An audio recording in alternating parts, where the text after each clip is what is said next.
Hello and welcome to the Too Far North podcast, episode 2. We finally made it big time. I am one of your hosts, Stuart Fraser. And I'm Ross Goff. Hey. So Hey. We'll be speaking just the usual games, what's been happening in the industry with the news, and we'll be playing a couple of wee games as well, which is always fun. So we'll start with what we always start with. Ross, what have you been playing? Right, well, I mentioned last week that I was still playing, after probably what seems like an eternity, Dark Souls 3. I finally finished it, which feels like I haven't finished a game in I don't know how long, but I actually finished Dark Souls 3.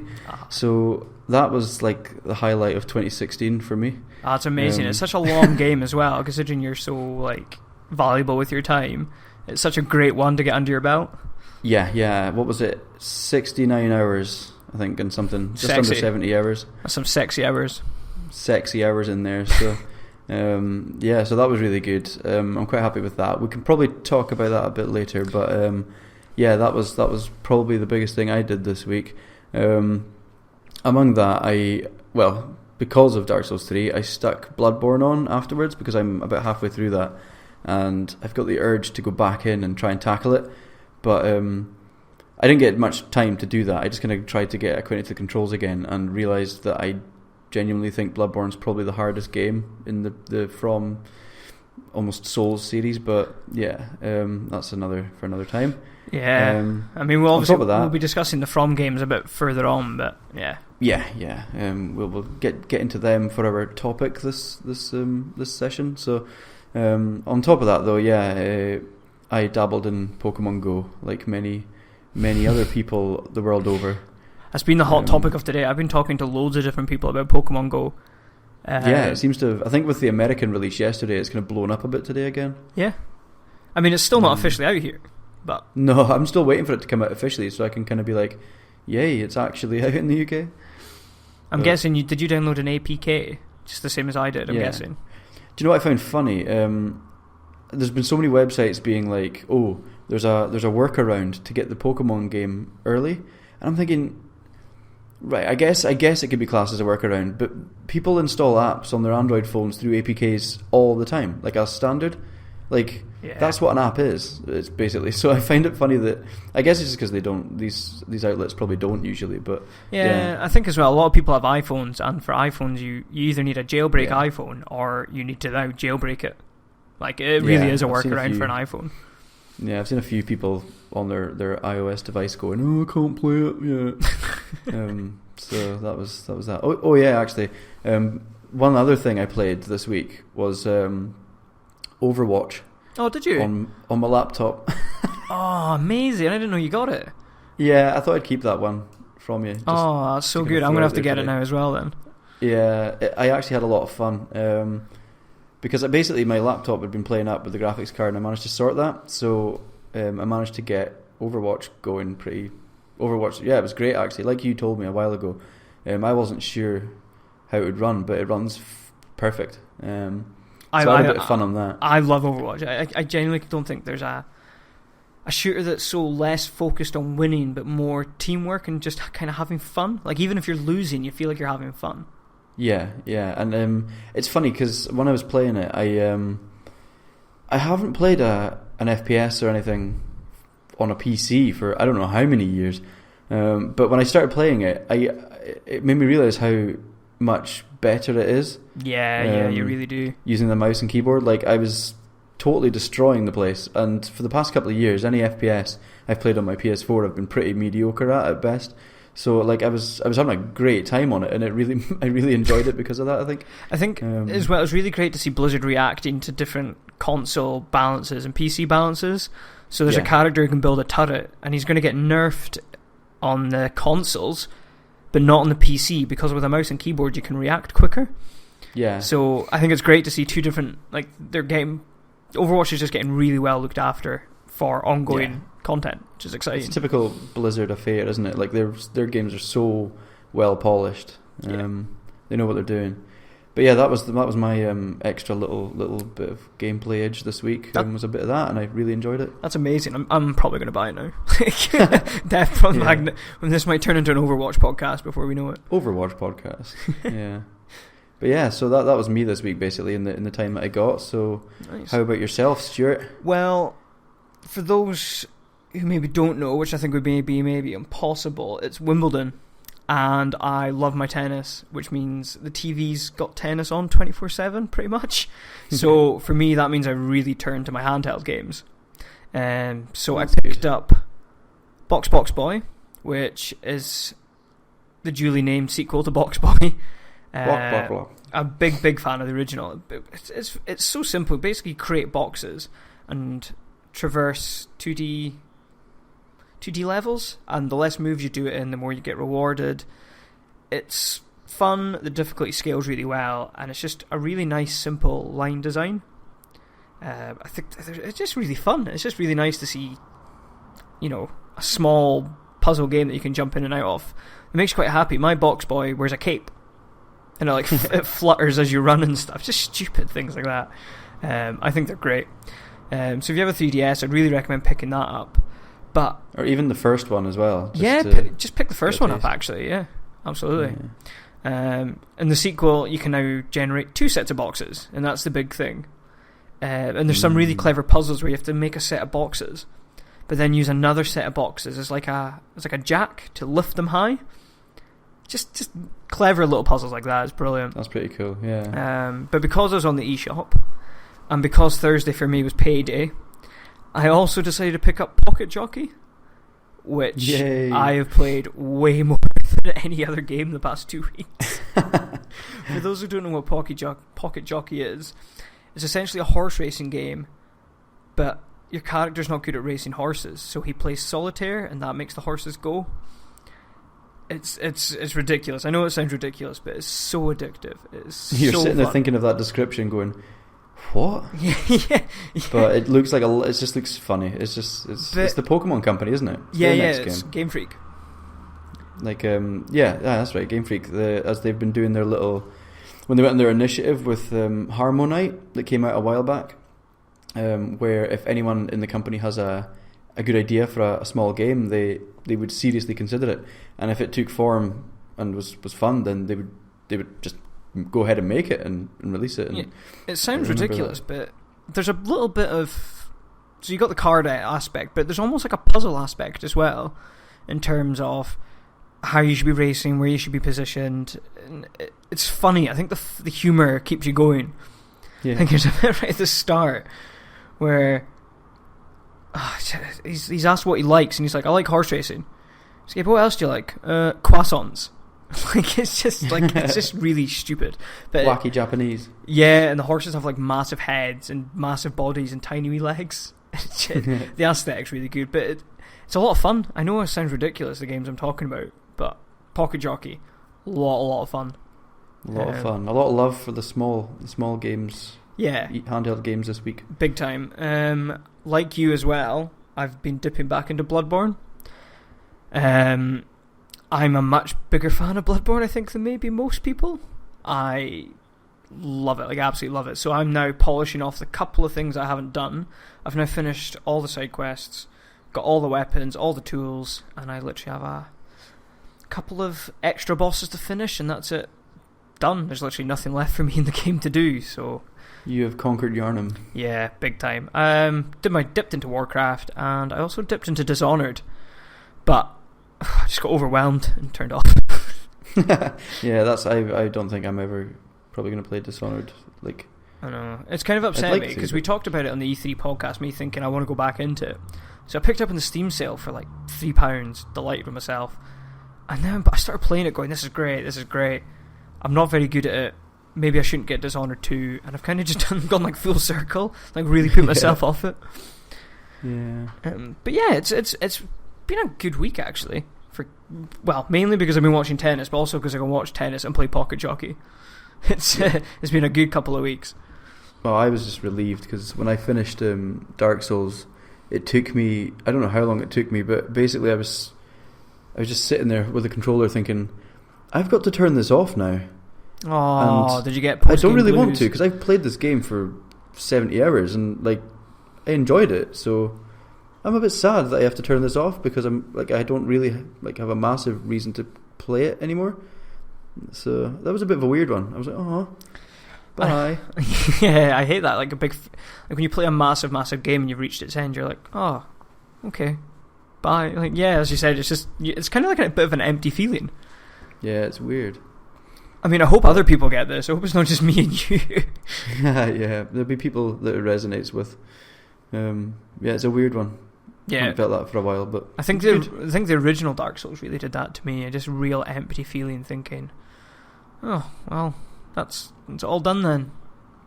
I honestly don't even remember how I felt after the first Dark Souls. I actually felt a wee bit angry, but I'll tell you about that later. Cool. Yeah, so it seems we'll be playing a good variety of games. I'm excited you're playing Overwatch. I'm definitely keen to get a game later. Yeah, I was going to note that down in my notes, but I thought Stuart's going to see that and question me on it, so I'll just leave it out. Ah, that's exciting. See, today they were teasing a new character.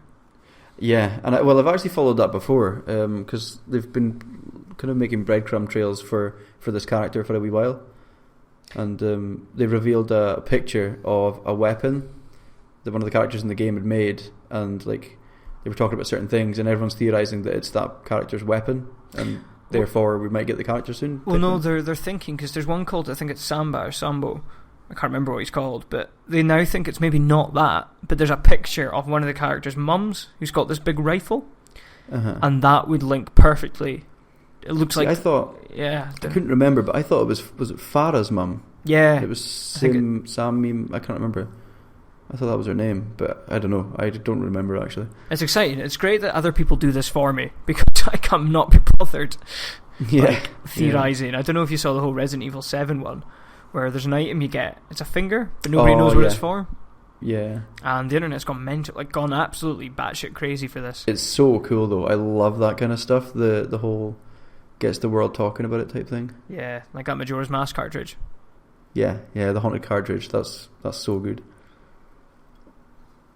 Okay, sorry, I was taking a drink there. I'm getting a bit thirsty. It was 20 degrees in Edinburgh today.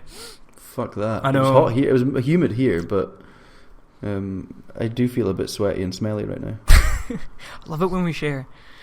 Yeah, it's all good. Well, let's move on to the plethora of games news. It's quite funny because we were talking last week, going, there's not really much news. I'm not sure what we'll cover. But then Monday came and the games industry dropped a massive burning pile of shit on the doorstep, basically. Yeah. Maybe it's not as bad as I'm making out, but there's quite the controversy going around in terms of YouTuber personalities. I know you know a wee bit about this. Did you watch the whole video from HC Productions? Actually, no, I didn't get around to watching the whole video, but I know like what's been going on. I've been reading other things as well. So yeah, for those who don't know, there's a couple of YouTubers by the name of T Martin and Pro Syndicate. They just stream games. They're pretty good. I think they play a lot of Counter-Strike. And what they've been doing recently is posting videos of them gambling weapon skins. Now, these weapon skins can actually be sold for monetary value. And anyone who has these skins can basically throw them all in a big pot, roll a dice, and if you win all the skins, you can then sell them for actual money. So, although it's not technically gambling, there is money attached to it, and aside from these two YouTubers, that's a bit of a grey area, because it comes from a game where you only have to be 13 years of age to play it, and it's a bit funny that 13-year-olds are allowed to gamble. But the real controversy comes from the fact there's these two YouTubers who've been promoting this website and not disclosing the fact they have any affiliation with it. They said they stumbled across it, they've been winning big bucks and encouraging their, let's be fair, young viewer base to go to this website and effectively gamble. So they've just said they've been using this website, they find the videos fun to make, that's it. But it turns out that T Martin and Pro Syndicate actually own the website that they've been directing people to, and they've been logged in as bots that have been rigging the results to make it look like it's really easy to win, when in fact it's all behind the scenes. Were they not making it look like they were winning themselves? Yeah, so they were playing, going, hey guys, check out this website, I've won, and they were playing and faking reactions of them winning like $2,000 worth of like skins. And it's really bad. And then T. Martin, Shady. T. Martin, when the thing first leaked, he was saying, "How dare you people accuse me of this? It's so he's basically taking the moral high ground, saying I've not been affiliated to this website. I only joined the board recently. You have no reason to accuse me of this." And he started saying, "How do you people sleep at night?" And it was quite bad. But then it turns out he actually filed the documents for the website business in the first place, so he's actually been involved from the start. He then removed this video, and today posted a video apologising if he misled people. But he didn't really apologise. He said, "Sorry if you feel misled. It's always been known that I've been involved in this company from the start." But you'd only know that if you went searching for the company. And then that video then got deleted because he didn't apologise. And as of this afternoon, he now has a legal team advising him what to do, because it's such a grey area, because YouTube law about disclosing what you've been doing is quite new. And whether what they've done is illegal or not, it's not the question. It's pure moral of it. Yeah, it's kind of he can get away with it, but it's the whole going back and forth on your word and just doing things that are generally pretty shit to do. Yeah. And conning children, basically. It comes out that's not exactly the nicest thing in the world to be doing. No, I mean we can dance around it, but that's effectively what he's doing. These two high-profile YouTube personalities have young viewers, and if young viewers are going, "Oh, they can do it. Look, they made $1,000. I'm going to give it a go." And these skins aren't only worth money, but they cost money. And I quickly watched one video to kind of learn what they're doing. And one of the YouTubers, he bought 30 of these loot crates and 30 of these keys, which are required to open the loot crate. And he's going, "Oh, hope we can afford it." And it's funny for him sitting in his massive house because he gets paid for doing what he's doing. But that's nearly £100 worth of stuff he just bought. $100, sorry. $100 is a lot of money, especially if it's a child using a parent's credit card and then basically gambling it away. It's mad because the kids can totally get caught up in this thing and they don't know what's going on. No, I mean you've got a young kid that you look after, and imagine if he one day he was sitting on his laptop and you didn't have a clue what he was doing. It turns out he was actually gambling for money without him really. Well, he's already because he plays Roblox and stuff all the time, and there's microtransactions or whatever in that. You can buy Robux and stuff, and he's like, "I really want the Robux because this game that I'm playing, you can get vehicles in it and you can get a tank, but you can only get a tank if you're a VIP. You have to buy the VIP status." And I'm like, "Reese, do you really want to spend £3 on that thing that you're not going to have after you stop playing it or whatever?" I don't know. It's hard to convey that, because then he kind of goes, yeah, I do. And then I'm like, "Well, where's your money? And go and get it. And you won't even have this after you're done and blah, blah, blah." And he kind of goes, I'll maybe wait. Yeah. But it's not worth it in the long run. But I don't think Valve are out of this either. I mean, Valve, I know they say you have to be 18 to do it, but any 13-year-old can sign up to Steam. And any 13-year-old... They were getting stick as well. Well, they should be. The whole of it being allowed, basically, and there's no warning, because it's like having the bandits, the bandit machines. You're not allowed in there unless you're 18. Yeah, and in the arcades. These are bandit machines. This is just totally unsolicited. You head on and gamble your heart away, you 5-year-old child. Yeah.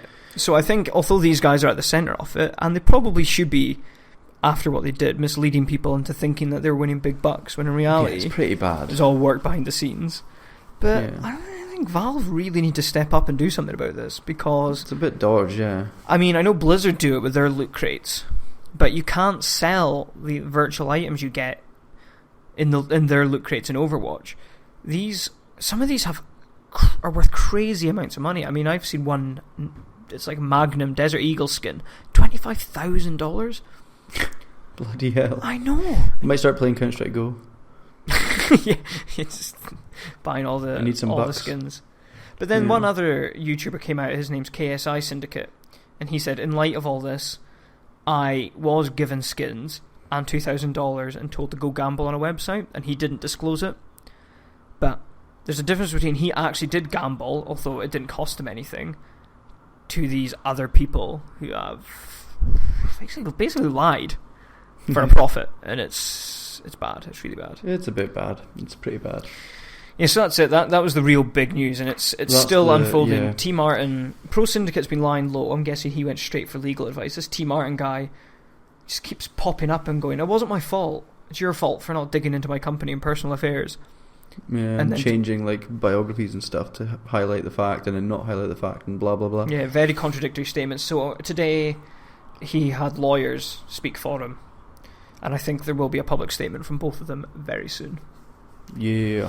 So yeah, there's the dark side of gaming. I didn't even know That's the dark side of the world. I didn't even know this stuff existed until last week. Nah, I don't think anyone did, apart from the people that bloody losing all this money. Yeah. But that's the stain on the pants of the gaming world this week. The skids. Skid marks. Yeah. Bring us some happier news, Ross. What can we pull out of my bag? So, well, yeah, let's go back to Pokemon Go then. Yeah. Pokemon Go launches this week. We've kind of covered it, but it was a bit of a surprise because we knew it was coming out soon.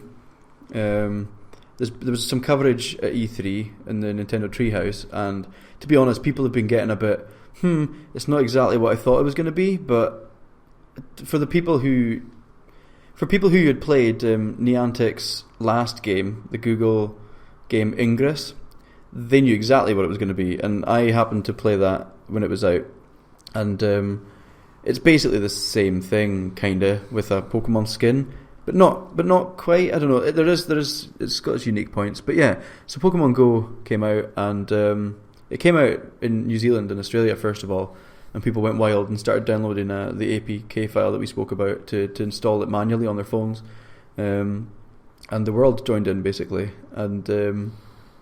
Yeah, so you've been playing it, Stuart? Yeah, I have. I've played it a wee bit. It's been a bit dodgy because obviously so many people are flooding the servers.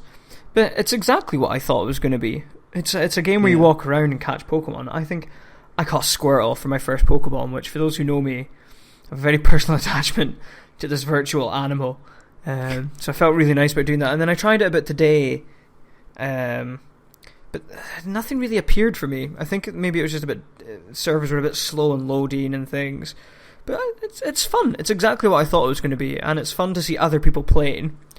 And I've been talking to people a lot about it. And it's nice to see a community kind of come together around this wee mobile game. Yeah, it's cool. And it's cool because it's one of those things that people who don't even play the Pokemon games or whatever are probably going to pick up because it's a phone app. Purely for that reason. Their friends are playing it and they go, oh, I'm going to get it too, and join in and blah, blah, blah. So it'd probably take the world by storm, at least for a wee while. Yeah. But it is interesting. There's loads of mechanics, I think, that people don't understand or never will see or understand. The whole gyms and Pokestops and stuff. I mean, I'm the same as you. We've spoke to some people over the last couple of days that have told us that they've been flooded with Pokemon. Now, I definitely haven't. For my starter, I caught my Charizard. My Charizard? Jesus. My Charmander. Good first catch. Yeah, that I modified the game. And so I got my Charmander as my starter. And then I was like, cool, let's do this. There was like a gym across the road. You can't go there because you're not level 5. And I was like, alright, okay, cool. Pokestop's too far away. Oh, okay, cool. I'm at work, so I can't go anywhere right now. And I was like, right, I'm not going to fork out for some incense to draw them all to me right now. And I just kind of thought, maybe if I go for a walk, had a wee wander, nothing. And I was like, there's no Pokemon in this place. I think it's just a bit of a soft launch. I mean, I don't think it's not officially out here yet, so I think that's why it's having a bit of a slow start. Well, I'm not that bothered because of that. Like, it's not actually launched here, so I'm not too fussed about the quality of it. Like, it's not going to improve when it does, but I'm just not that bothered at the moment. No, I think it's one of those games a lot of people drop off when the excitement disappears. But I'm keen anytime I walk anywhere, just kind of have it on, see what appears. I don't know, it's fun. It's not going to be groundbreaking or anything, but it's a great use of the Pokemon IP, I think. Yeah, it's the one thing that bothers me is the technology, because I would love to. I mean, I think there's a slight disconnect with what I thought was going to happen. I mean, I remember in Ingress, you would get a notification and it would say, "Oh, a portal's nearby, hack it." And I was expecting to maybe be walking about after downloading it and get a vibration on my, like a notification on my phone saying there's a Pokemon nearby. Open it up, there's a Pokemon nearby, catch it type thing. Yeah, but that hasn't happened to me yet, and I haven't had any notifications from the game at all. So I don't know what's going on with that, and yeah, just the whole people's expectations of it, like with the battling, and the gyms are probably a bit more complex than the younger people might figure out. But the technology, the whole battery life thing. Is it killing your phone? It's pretty okay on mine, but my phone's very new. I mean, it's been okay, but I also recently wiped my phone, so my phone was put back to square one really, and my battery life improved so much. I noticed it as soon as I did that, and I was this is great having a decent battery life on a phone again with apps not draining it. But this, because I look at it every now and then, I'll open it up walking from A to B and then put it away again, and I'll actually close the app and stuff, and it has been taking the battery down a bit more than pre Pokemon Go. So I can see what people are saying, and with less prepared devices, people are probably getting phones dying. I can totally believe that, and I think it probably is an issue, and I don't know if it's something they can work around or fix. But they said they're aware of it, but as we said, it's not actually officially out here yet for the notifications, so they probably won't be working. And the notifications will be based on the app, your GPS. So. I guess. But, I don't know. I think we'll see improvements as it come, but it's nice to see it's out. Yeah, it's finally out. People have been waiting for it for a wee while, so it's good. Yep. So I've been enjoying that. Hopefully I'll get out walking and doing a bit more exercise, looking for bloody Pokemon and so. Yeah, that's good. I just realised I've got more bad news. If you listened to us last week, you would have known that I kickstarted a game called Goddess, which is still in early access, and today it was announced, or last week it was announced, that there's actually no development team left working on Goddess. The game's not ready, it's nowhere near the standard it should be, and they've effectively given up, and they're moving all their resources towards Peter Molyneux's new game. I actually played it a wee bit. I don't think I've spoken to you about this yet. No, I don't think so. But I decided to be I wonder where the game's at. I'll jump in and play it. And the first thing you hear is Peter Molyneux talking over everything you're doing. And he's going, now, the reason we've used this mechanic is because it makes it really feel like you're a god. And that's what we're aiming for. Just to justify his crazy design decisions. It never originally did that, did it? No, this must be a new thing. So, what the fuck? It's like a developer diary commentary running over the game. What? So, on the mobile, it's very much a game. It's a mobile game that's on PC. So there's a lot of clicking to collect resources, and then you use the resources, click to collect more resources. And there's shortcuts. You get these things called gems, because they're always fucking gems. And on mobile, you can buy them. But on PC, you can earn them. And he comes on going, oh yes, on the PC, you can earn them. And that's what really makes the PC version different from the mobile. And it's talk shit, mate. What? It's really... And there's these puzzle games that have nothing to do with anything. It's just about moving your people, clearing a route to move people to one area to another. And that's how you earn gems. But they're really boring, they're really short. For some reason, the game's just about flattening the land and then putting houses on. So it's all about shagging and making loads of people, basically. Sounds good. Yeah. And he's like, you really want to destroy the rocks, but not yet, because they become more useful later. And you're like, fuck off, Peter Molyneux. Fuck's sake, Peter. So he's balls that. But on the back of that, I decided to come up with a wee game. So Goddess is fucked, but I've decided that Peter Molyneux's commentary inspired me to come up with a game. It is Molyneux, or Molyneux. So people who don't know Peter Molyneux, he promises the world and never delivers. There's a famous story about, he said, in Fable 1 there'd be an acorn that you planted and it would turn into a full tree. That never happened, and people were annoyed about it. So, fucking acorn. Yeah, so on the back of Molyneux's promises, there's a fake Twitter account called Molyneux, which basically spouts out shit. And it's believable that it's him. So I'm going to test you on 5 quotes about whether it's Molyneux or whether it's come from the fake account Molyneux. Now, I'll give you an example for those who don't know Molyneux. So we talked about this acorn. Here's a quote from Peter Molyneux. I can tell you definitely there's absolutely an acorn, and it does absolutely grow into a tree. And it is actually part of the story now. We decided we got into so much trouble over acorns and trees that we're going to make it a main thread of the story in Fable 2. Now, I've played Fable 2. There is no acorn. There is no tree. And it's definitely not part of the story. Fucking Peter. So, are you ready, Ross? This is going to be a quick fire game. Okay, quick fire. I get quite giddy about this. Whenever you start throwing games at me, I'm like, games. Right, are you ready? Right, go for it. Players will be able to adjust the volume from 1 to 100 in increments of 1. You could play the game 100 times and have an entirely different experience. Now, is that Molyneux or Molyneux? It's fantastic, whoever said it. I'm going to go Molyneux. No, that's real. Molyneux said that. Oh my god. 1 to 100 in increments of 1. What does it mean? Jesus Christ. I couldn't even figure out what he was talking about. What games don't do that? What? Fuck's sake, Peter. He's lost it. He's lost it. Gone. Right, okay. Next. Right, I've lost one. Yeah, so 0-1. Why are games made to be completed in our lifetime? Is it a game that asks players to pass it down to younger generations to complete? Molyneux or Molyneux? Molyneux? No, that's Molyneux.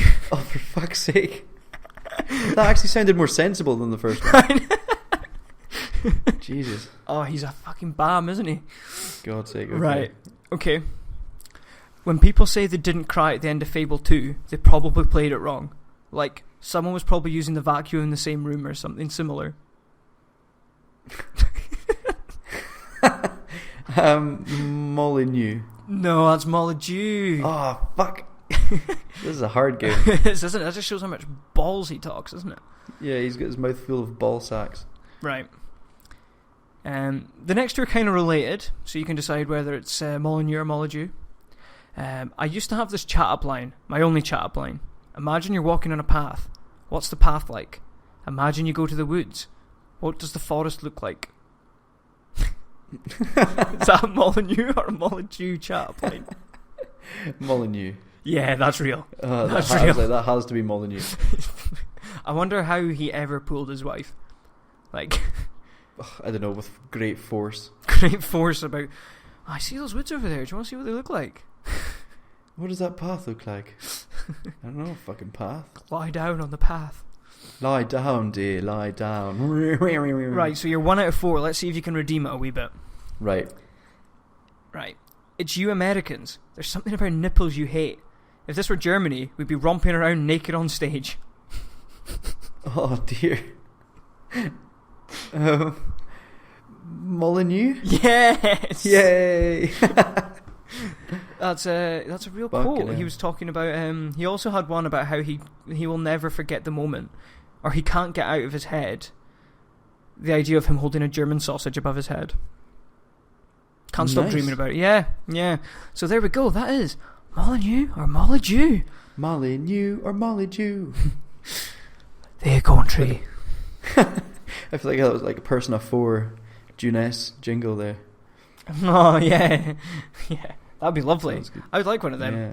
But yeah, I don't think that's a game we'll play again, but fuck's sake, that's the only bit of good news I could take out of Peter Molyneux's bullshit. So Yeah, it's good of you to try and lighten his failure of a life. Yeah. 2 out of 5 though. Good. He was pretty poor. 2 out of 5. It kind of explains it all. Yeah. The man is a shambles. Yeah. So what else hit the headlines? Oh well, right. Yes. So what else? Yeah. So this week, basically, after the whole E3 aftermath, we got the Game Critics Awards. They announced their awards for games at E3, and see these this awards, is a thing that happens every year. Who awards, man? Who awards them? Is this just in general? Is this like everyone's awards kind of averaging out, or? Well, this is basically it's apparently 40 global media outlets, so it's like a range of places get to take a vote on this, and it happens annually after E3, and all the votes are tallied up, and a document's released, obviously that the winners are decided. So, of note, most of all, has to be best of show. The Legend of Zelda: Breath of the Wild. Yes, rightly deserved as well. I think everyone knew that was going to happen because I think people were kind of blown away with it. So that was best of show. That was these 40 places decided, I want that game. I really, really do. And you know what? It still won't sell a Wii U. Yeah. Might sell the NX, but it'll never sell a Wii U. Well, I'm going to get it on NX. Yeah, same. So yeah, Legend of Zelda rightfully earned its place at the top of the table there. Just for reference, for the last couple of years, the previous winners, what's this, 2016? So 2015, it was Fallout 4 that won it. The year before that, 2014, it was Evolve, the 4 versus 1 FPS, which it's funny when you look at these and you think, where are they now? Not very good is where they are. Interestingly, right today, Evolve has been confirmed as a free-to-play on PC. Yeah, because they called the DLC in original launch a shitstorm. Yeah, which they're not wrong. Yeah, so that's of note if you were a player of Evolve or fancied going for it but never did. And then 2013 was Titanfall, which obviously this year Titanfall 2 was in the spotlight for a wee bit.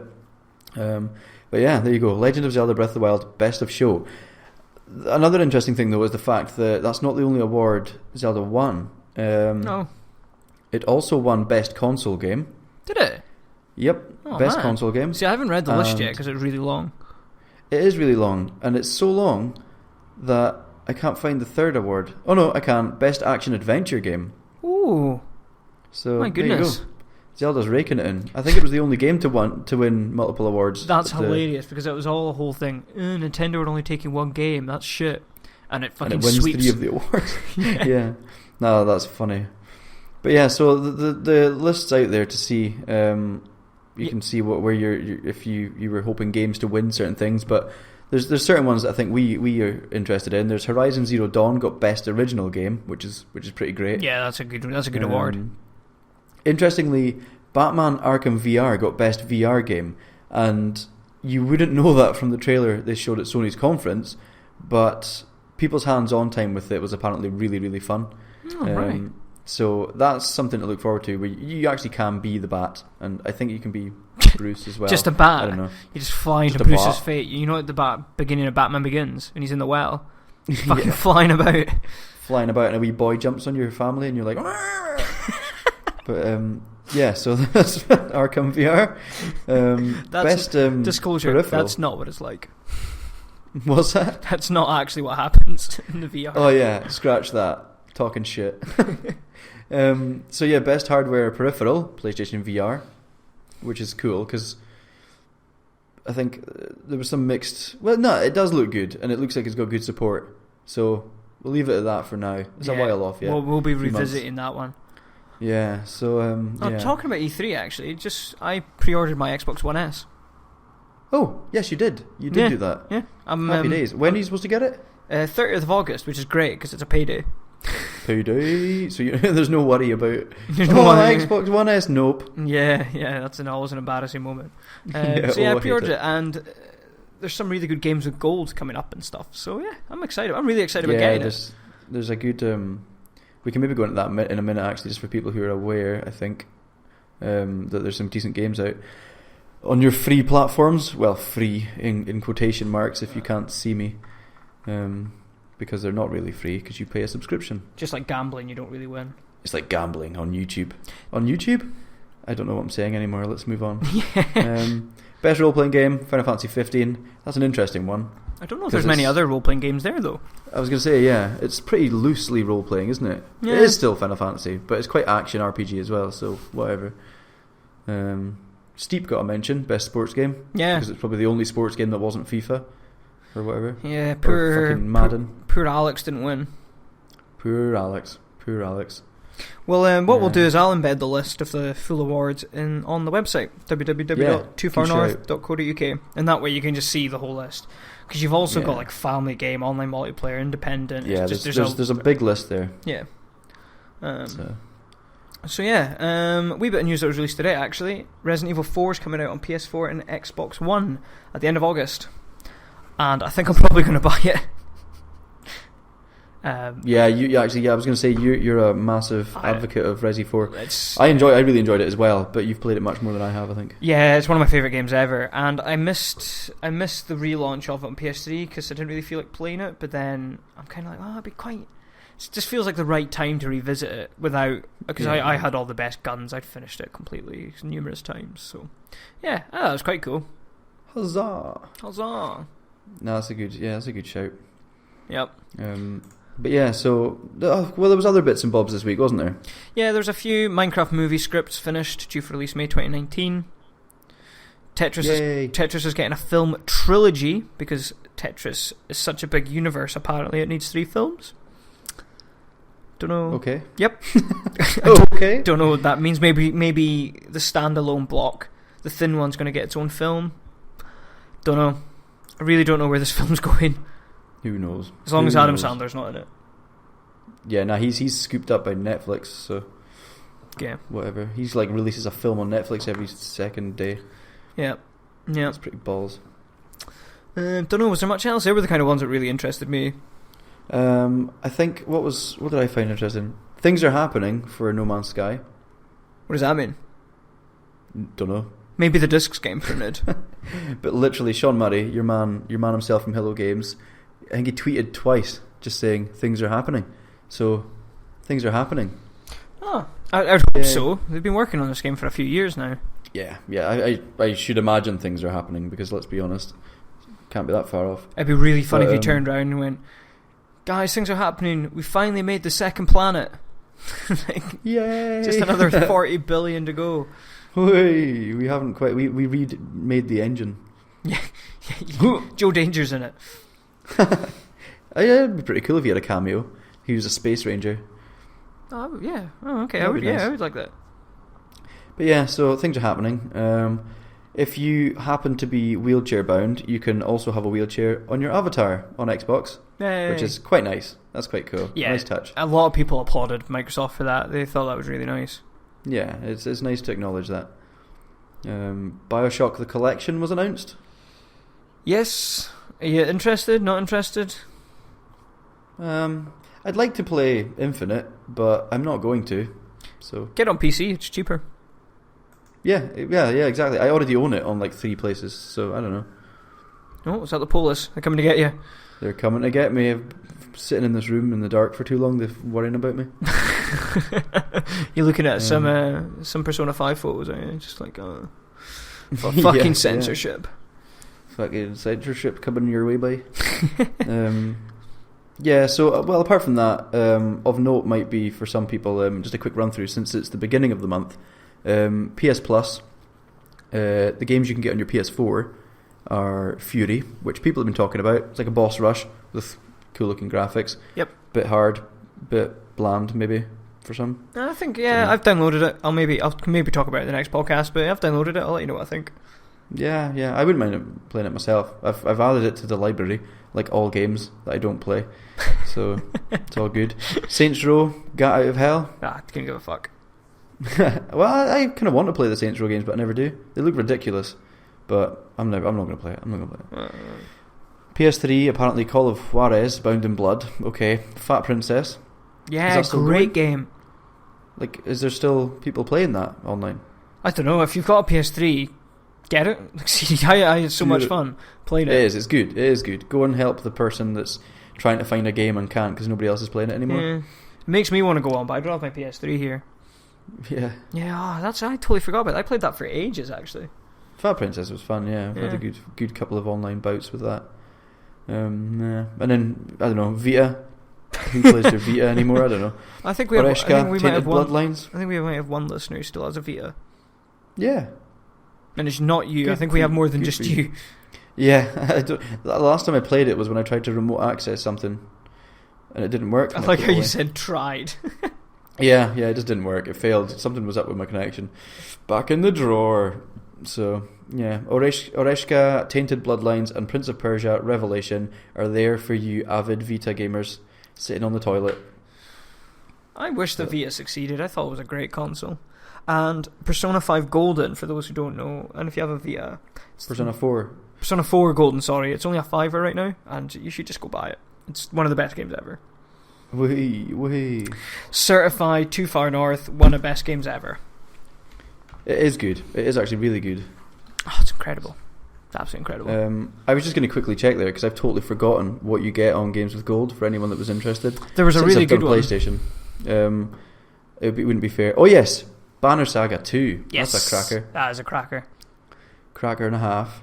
I bought the first and I played like the most minuscule bit of it.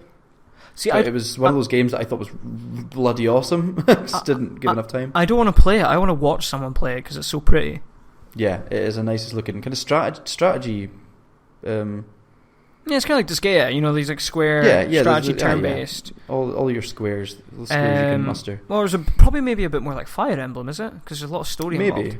Yeah, as I say, I didn't play a lot of it. I just really like the look of it. I'm saying it's awesome. I'm saying Banner Saga 2 is awesome, and that's purely on aesthetics that I've seen, because I have no idea. And reviews. I've read a few good reviews. Yeah, well, yeah, people seem to like it. Critically acclaimed, as far as I'm aware. Yep. And it's free. And you've got...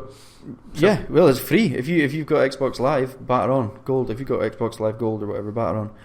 And Tumblestone, because, What's that? And then, I don't know, puzzle game with gems or stones. Okay. Yeah. The Crew, because Ubisoft want open worlds with cars. Open world in your soul. I remember that. Yeah, it was kind of funny, actually. I played was the beginning. Okay, wasn't it? Yeah, I played the beginning. It was alright. It was like a, like kind of Need for Speedy type open world thing going on with a story where you're a man and somebody you love dies because... What's that got to do with cars? I know. Well, it's like the whole Fast and the Furious thing, isn't it? They're trying to be like... I don't know. I actually don't know what I'm talking about anymore. Again, that's the second time that's happened in this podcast because of the like mundane kind of games that people make. But yeah, there's The Crew, if you fancy that. Seems alright for you car fanatics. And then, Xbox 360 backwards compatibility downloads. You get Tron Evolution and Rainbow Six Vegas 2 if you fancy playing them. Vegas 2, that's what I was thinking of. I really want to play that. Yeah. I love Vegas 2. I thought it was awesome.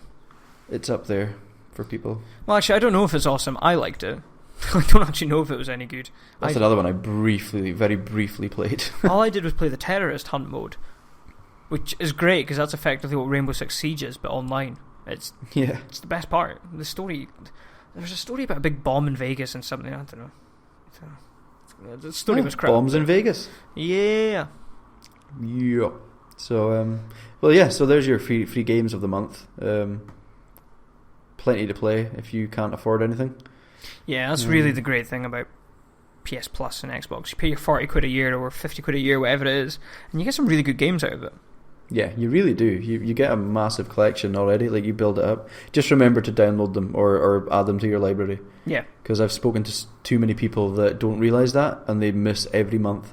Because if you don't download if you go in and add to library right now, then you're sorted. But if you don't, and the next games come around next month, you can't go back and download those games. So make sure you do that. Yeah, so many games in my library I've never touched, but I have them. They're there. I like having the library. Yes.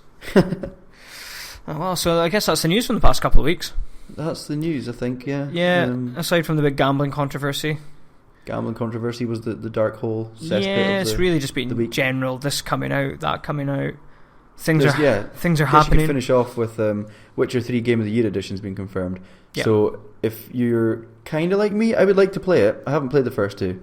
I would like to play Witcher 3, and if I have money at the time, I probably wouldn't mind picking up a Game of the Year edition. But at least you know it's coming, so if anyone is waiting for that, all the DLC included. See, I have Witcher 3 on PC, and the whole thing just scares me about how long it is. Yeah, it's overwhelming, I think. But I think it's one of those things, I think it's as long as you really want it to be. But knowing me, I would I didn't even get out of the first village in Witcher 1, and it took me 15 hours because I was just doing everything. I spent 10 minutes fighting this big plant because it was part of a quest. And I just can't handle that level of that level of intensity right now. Level of gardening. Yeah, that was the real fucking Plants vs. Geralt. Those bloody weeds. So it was all right. Couple of weeks, I guess. Yeah, it's been all right. Yeah. Well, let's move on to what's really being regarded as one of the finest moments from last week's podcast. I know, you've got a lot to live up to now, Stuart. It is. Who are you shagging? Who are you shagging? So, for those who don't know what we're talking about, we're not just being perverts. I came up with a game last week where Ross, a lonely gentleman, by the name of Beck, apparently, because everyone fucking I was hates Beck him. last week, yeah. Yeah, who are you going to be someone else this week? Who could I be this week? Peter Molyneux. Oh, let's be Molyneux. Aye, Molyneux. Molyneux's sitting in his room thinking, I'm going to look up some fictional characters' dating profiles.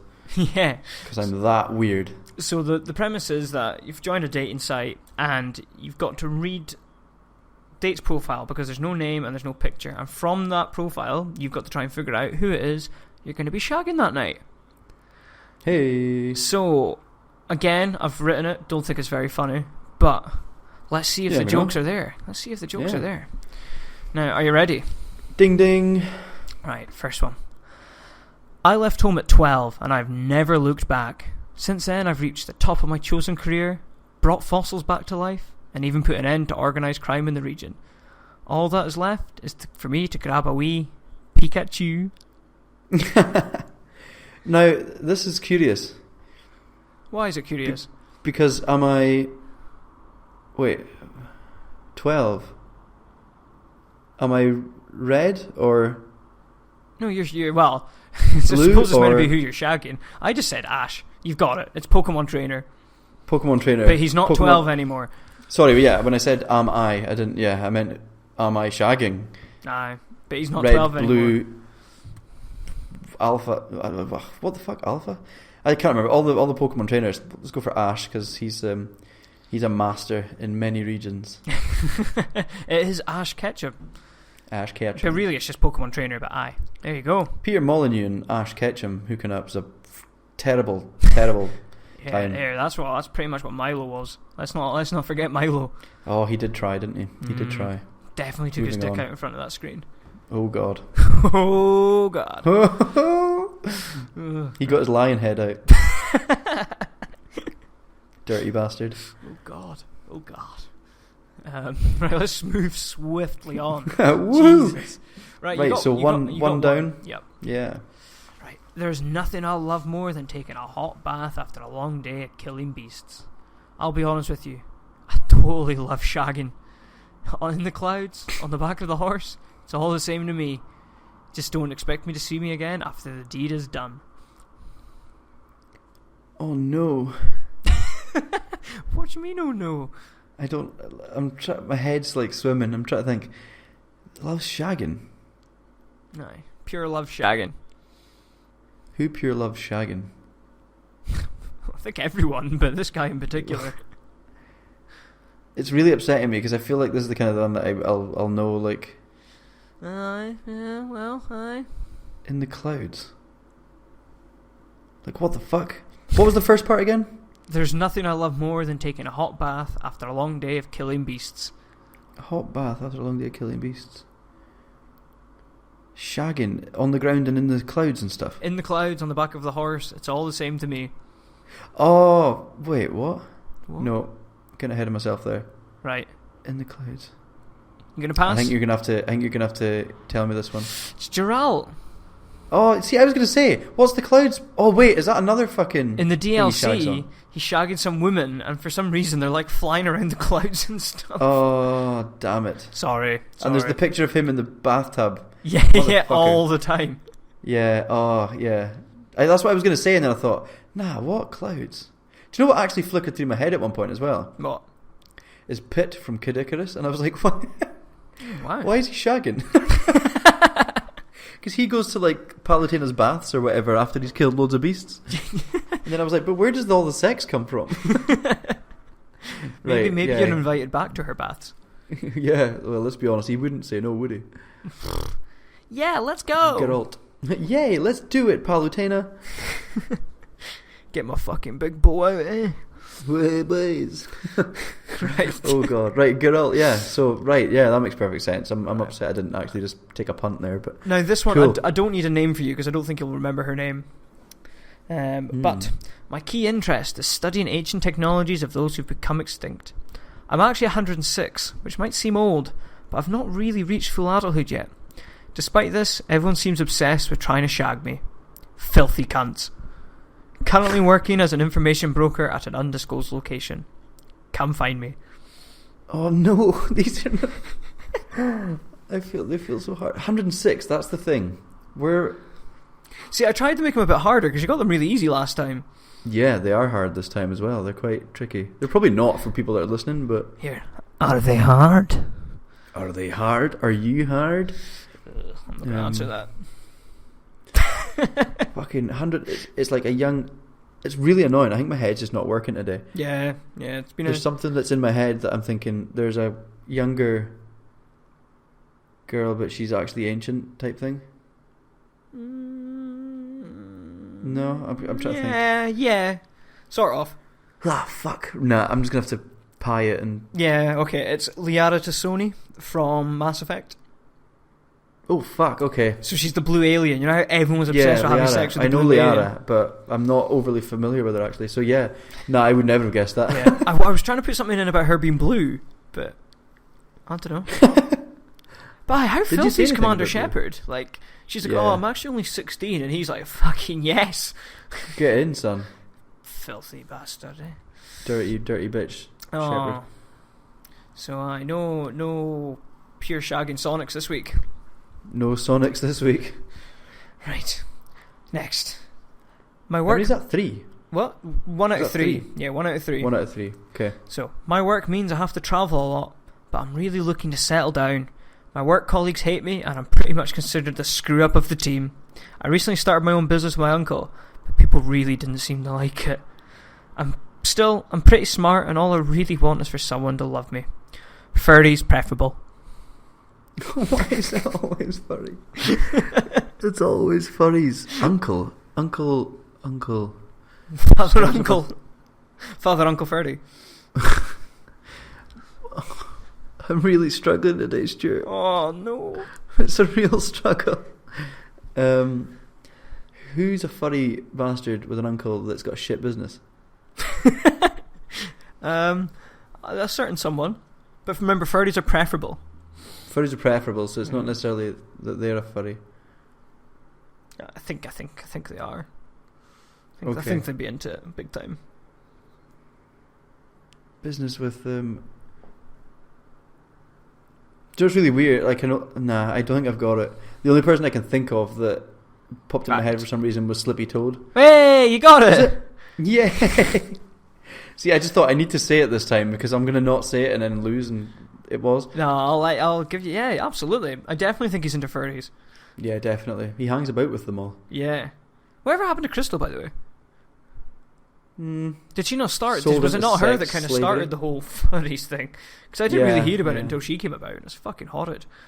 Yeah, she's up there on the furry register, isn't she? No, definitely am. Okay, so 2 out of 5. 2 out of 5. Not bad. Aye. Cool. I'm a widower and a loving father.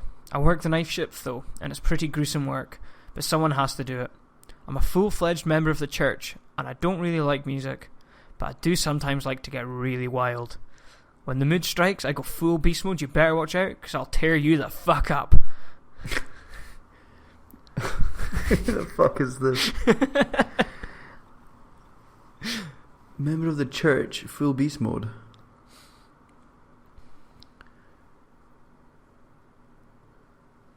Night shift.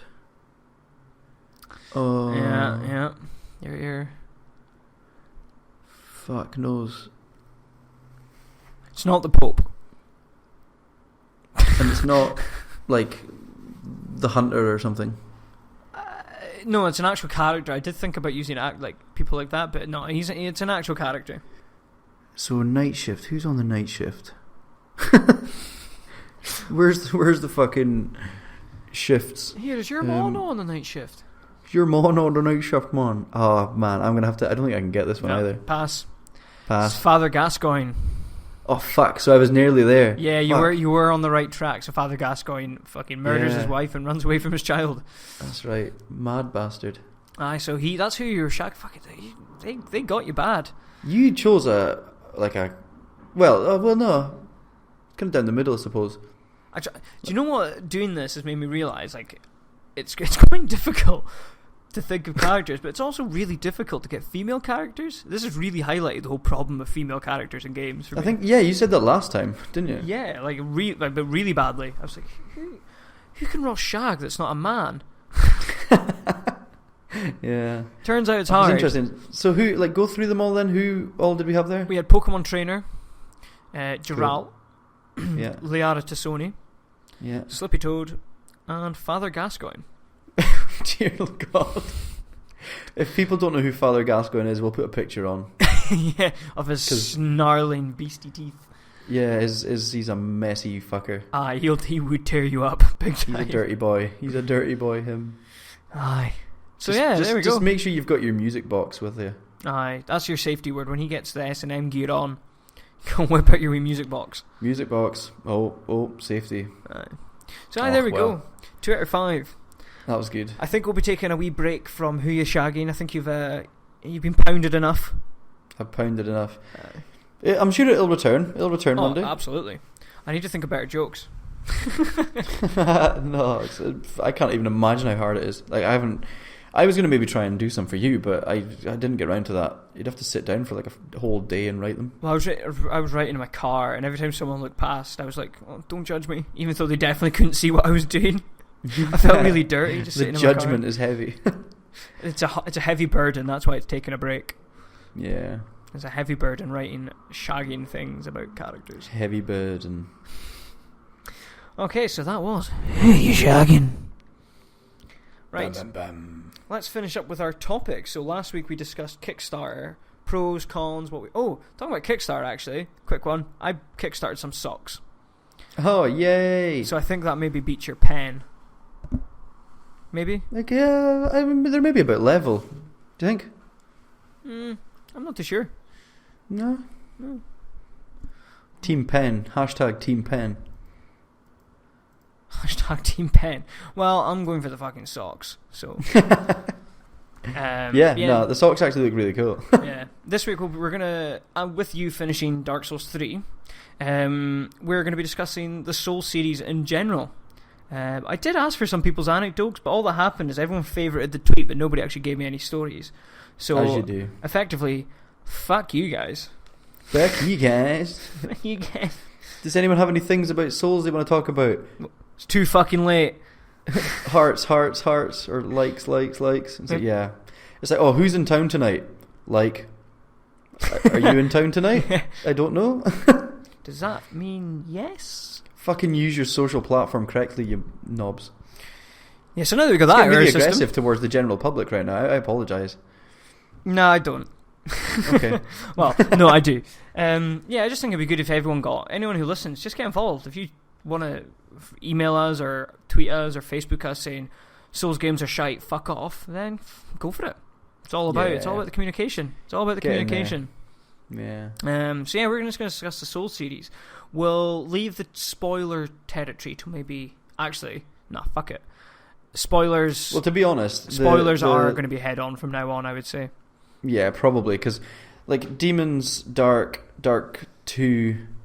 They've all been out for a while now. Yeah, and then Bloodborne's been out for quite a whack as well. It's been out a year. But then Dark Souls 3 is the latest chronologically anyway, so... By the time we get to the end of this topic, we're going to have spoken about quite a lot of spoilers things, especially towards the end. So, if you want to listen on up to a certain point and then crack out. Jesus, are you okay today? By the way, have you fucking lost the plot? I don't know what's happening. After work tomorrow, I'm off for 4 days, and then in one day, and then off for another 4 days. So I'm just looking forward to it. I just that's all it is, I think. I see. But yeah, so. Yeah, I mean, we're probably going to talk a bit more about Dark Souls 3 than any of the other ones, maybe. Yeah, I would say so. So there's going to be spoilers in that. If you're playing Dark Souls 3 or you don't want to know things, then don't listen. Yeah, but how about we just run through the games chronologically and see how we get going from there. Sounds good. So Demons has a special place in your heart. I don't know if you want to talk about... Because you really got me into it. I remember, Demons does. Yeah, Demons is a special game. Because I went round and I was like, what the fuck are you playing?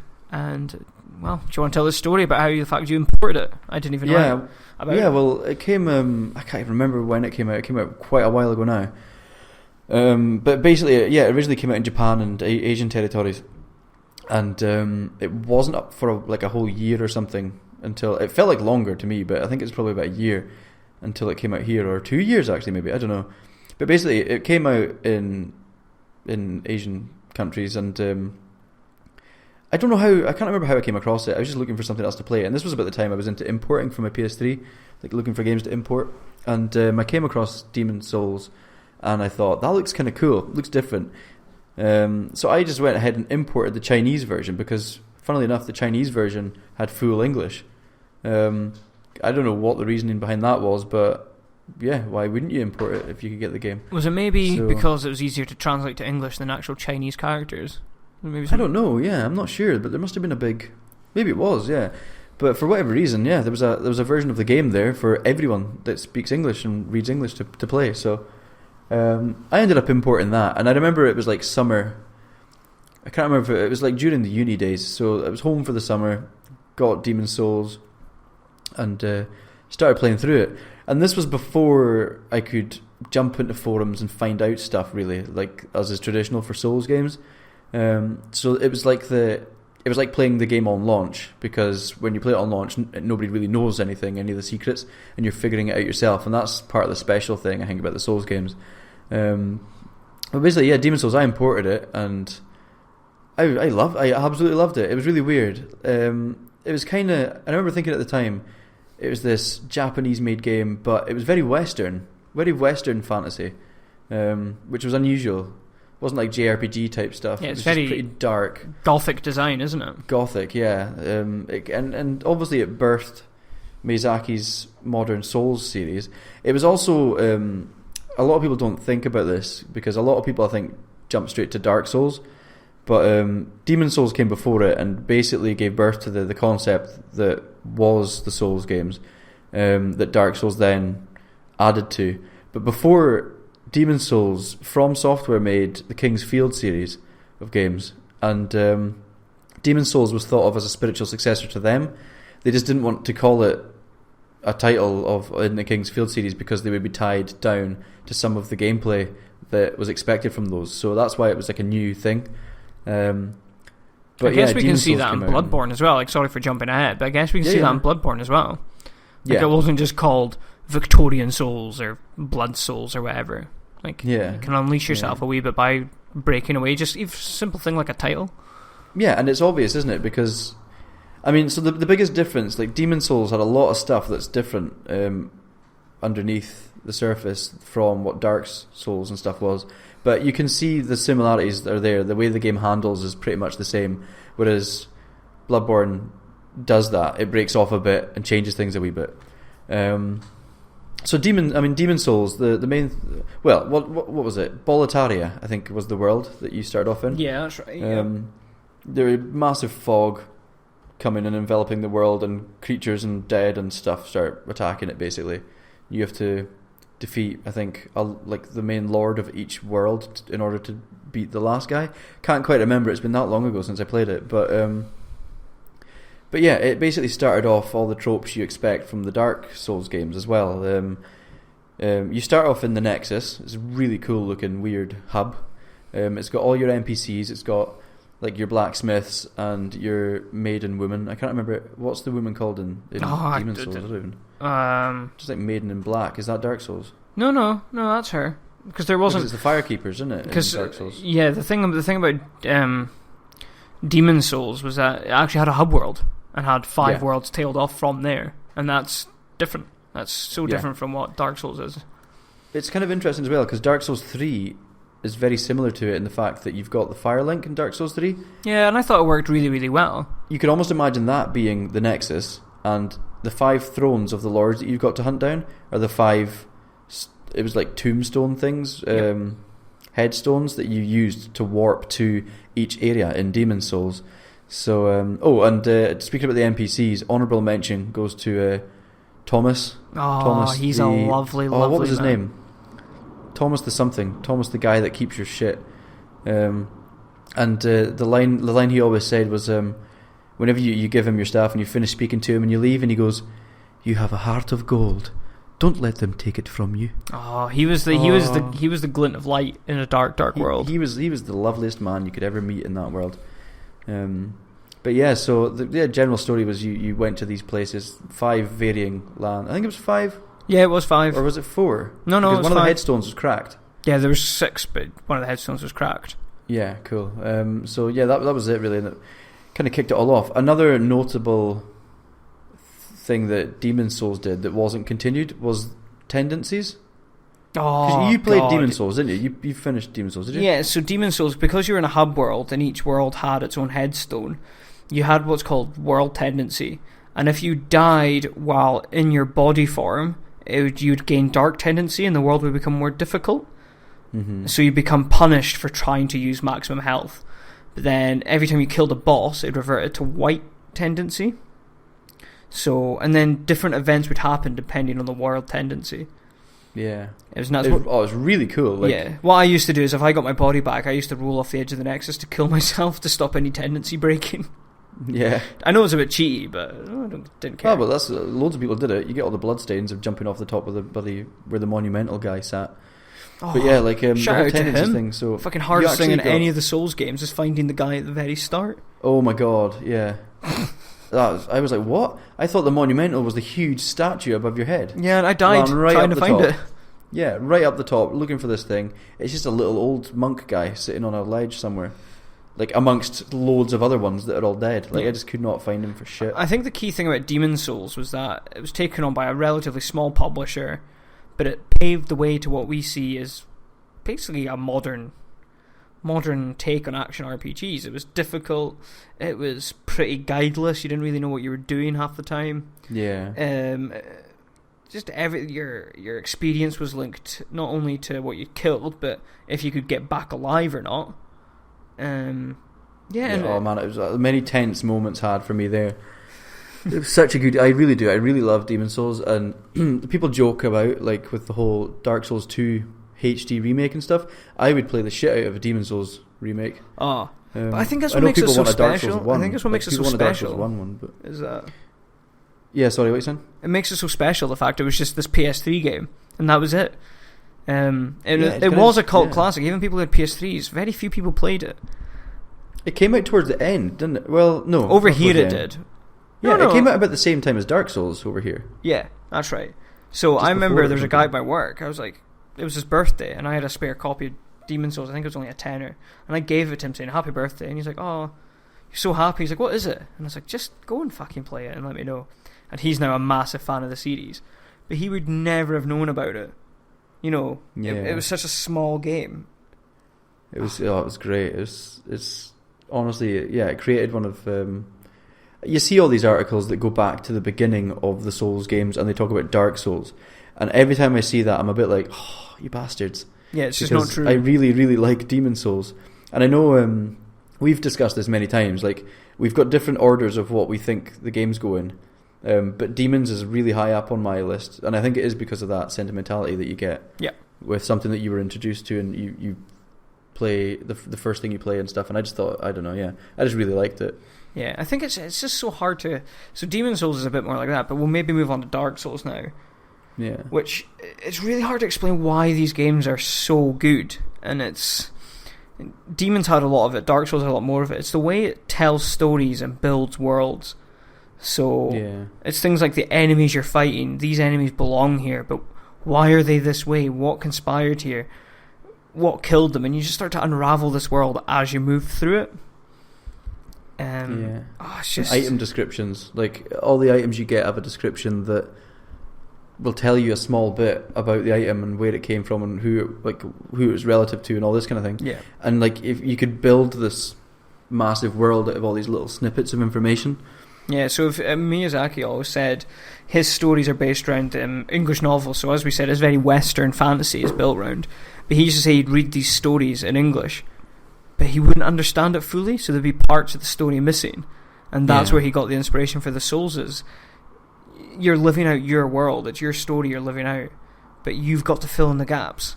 And there is countless hours of YouTube footage, there's been books written, and people still can't figure out the story. Yeah.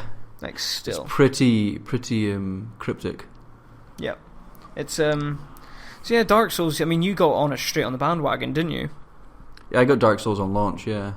Yeah, see, I think it took me about a year before I got it, and then it took me about another year before I decided to finish it, because, God, those games are straining on you, aren't they? Yeah, I think, what did I do with Dark Souls? I think I played it, but I remember at the time there were so many of us all went and bought the game, and we were all playing it, and it just bogged me down a bit, and I think I played about halfway and thought, oh God, like I want to play some other things, and I kind of stopped it until everyone else maybe finished it off. Yeah. And then there was that element of discussion going on, and I went back into it, so... Yeah, Dark Souls will always go down as one of the greatest games ever. It's tough, sometimes unfairly so, but very rarely.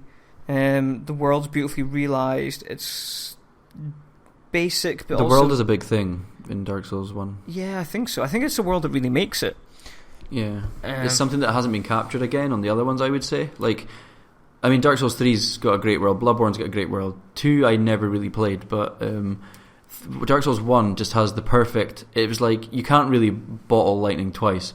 You can do a good job, but Dark Souls 1 had the perfectly interconnected world where you would go one path, and then like 40 hours in, you would come out to somewhere else that you've been, and you'd go, oh my God, this connected to here? Yeah. Like, wow. And it makes sense as well. It's not surprising because it's nonsensical. It actually makes perfect sense. And what the thing about that is, like, Bloodborne I think is the closest to it, but still doesn't quite get there. The thing about Dark Souls, it's about 4 lords who have basically fallen, and they're trying to restore the world to its former glory.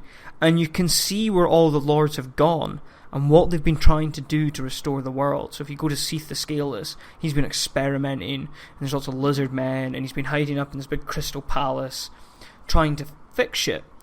And then you go somewhere else where the Witch of Azalith, she tried to recreate the first flame, and it's fucked the world. There's lava everywhere, wrecked demons. Yeah, she dabbled in her fire magic, basically, in the chaos, and turned herself into the bed of chaos. And with this world all linking, fiery tree shit. As you're going down into these areas, you're starting to see where shit's gone wrong and how it all came together. It feels like a real world that's fallen into chaos. It's just we could talk about Dark Souls 1 for hours. Well, I could anyway. It's cool. It kind of pioneered the layout of the world, which is either a good or a bad thing.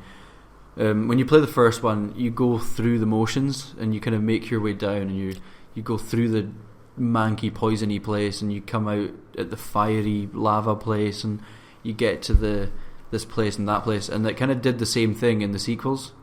Yeah, but the thing is, in the sequels, it felt like, right, here's the poison place, right, here's the fireplace. Whereas in Dark Souls 1, you're coming through the poison place, and then obviously you go into like the lava place, so use that as an example. It felt like it was part of a connected world. Whereas in the other ones, it felt like poison, lava, swamp, forest. It didn't feel like they actually belonged together. Yeah, it felt like they were ticking boxes in the sequels, I thought. Yeah, especially 3. Like, well, maybe not quite jump to 3, but 3 felt like a greatest hits to me. And yeah. Not necessarily the worst thing, but no. That's kind of what it was. I thought it worked in its favour, but 2 especially. 2 was like, oh, here's your big castle, right? Here's your tight corridors, right? Here's your manky, shitty place. And yeah, I think Dark Souls 1 just nailed it. It's so good.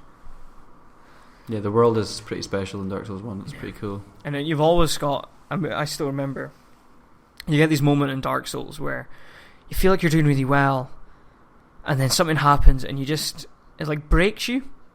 Because usually you get a bit annoyed or a bit like, oh, I died or whatever, but I'm sure it's happened to you as well, where you get to a bit and you die and you just kind of go like, it's not even out of exasperation, you're just mentality's just gone. Like, it's usually like, because you die and your souls are out there and you think, right, I gotta get them back, and then something really stupid happens and you're just like, oh. I still remember in Dark Souls, in the original Dark Souls, it happened to me in Sense Fortress. I hate Sense Fortress. Was my least favourite area. It's a bit of a tricky one, that. So difficult. And I kept dying. Couldn't find the bonfire. Got to the boss, died.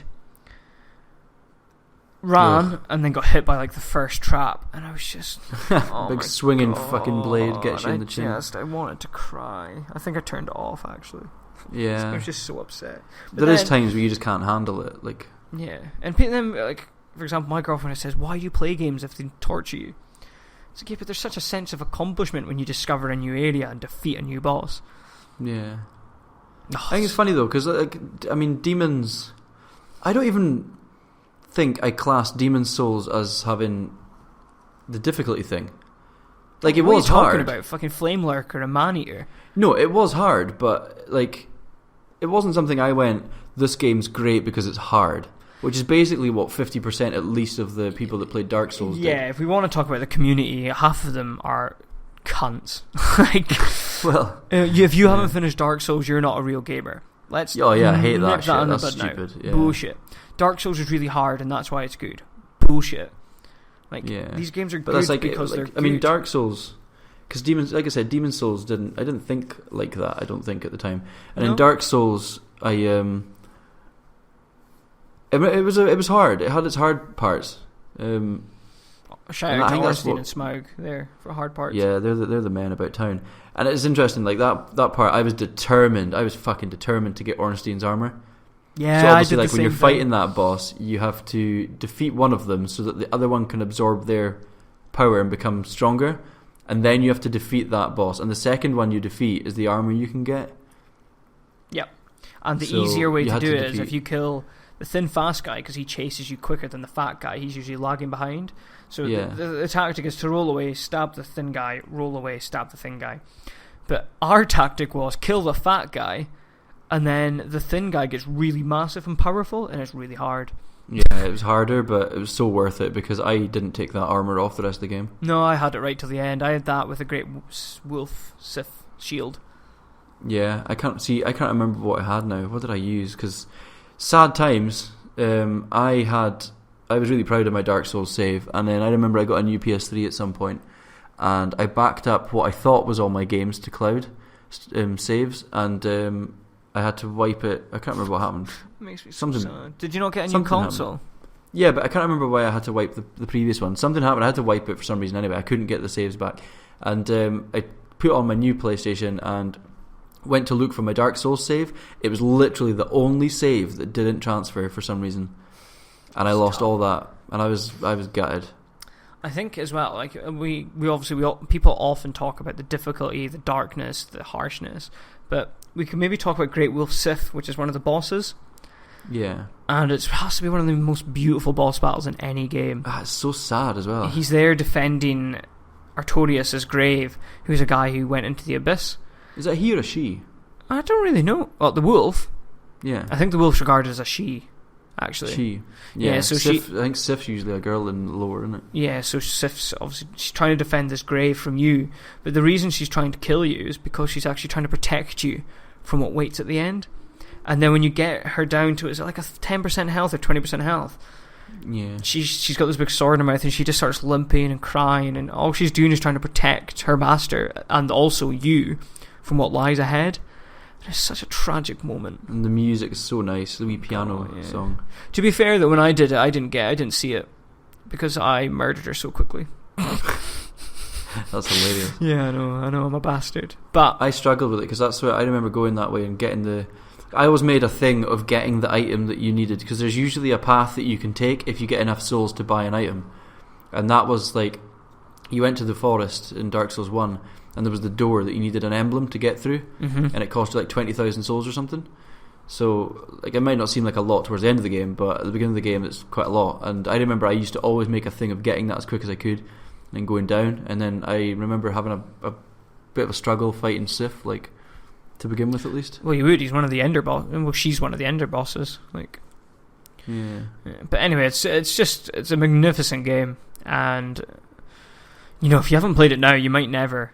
But don't listen to the people saying it's good because it's hard, or if you can't finish it, I mean, you're shit. Yeah, just don't listen to any of that. Just enjoy it for what it is. It's a really good action RPG, and I think it is one of those games I wish everyone could enjoy.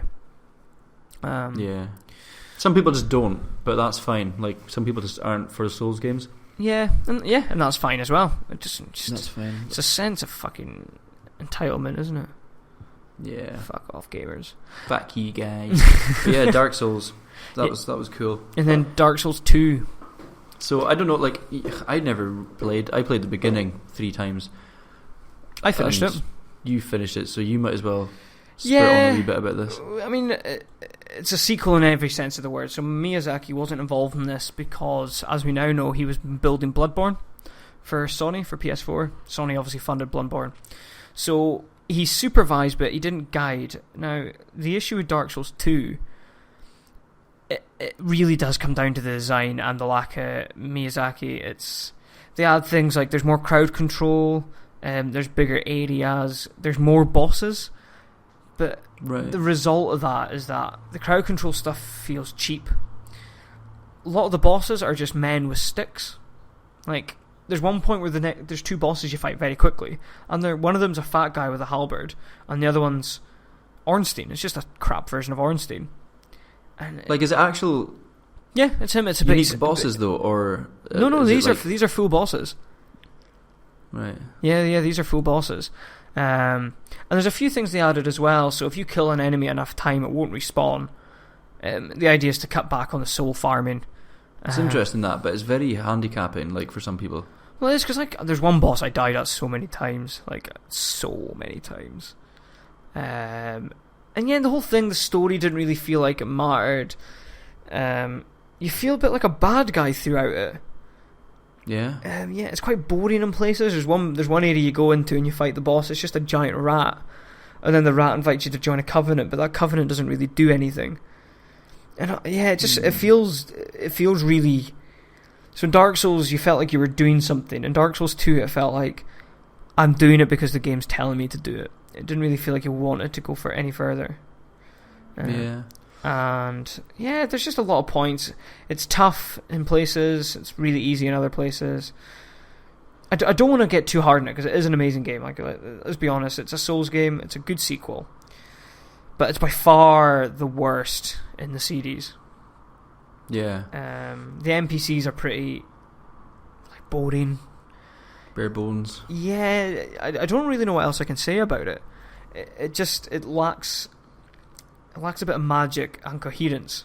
See, I read the story and stuff online because there was no way I was going to play this before 3 in the end. Like, I tried to maybe give a dig and just thought, I'm not going to get this done. So I read the story and stuff, and it seems intriguing, like something to do with giants and stuff as well. Yeah, so the story kind of runs as in Dark Souls 1, you're someone who keeps the way to keep the flame alive and keep around the world is that they keep sending these hollows to go in this loop, and they just keep relighting the flame, and that's it. That's how the world's surviving. But Dark Souls 2 is all about one of the hollows decided to not fulfill his quest and decided to set up his own world, and that's what this is. He's tried to kindle the flame elsewhere.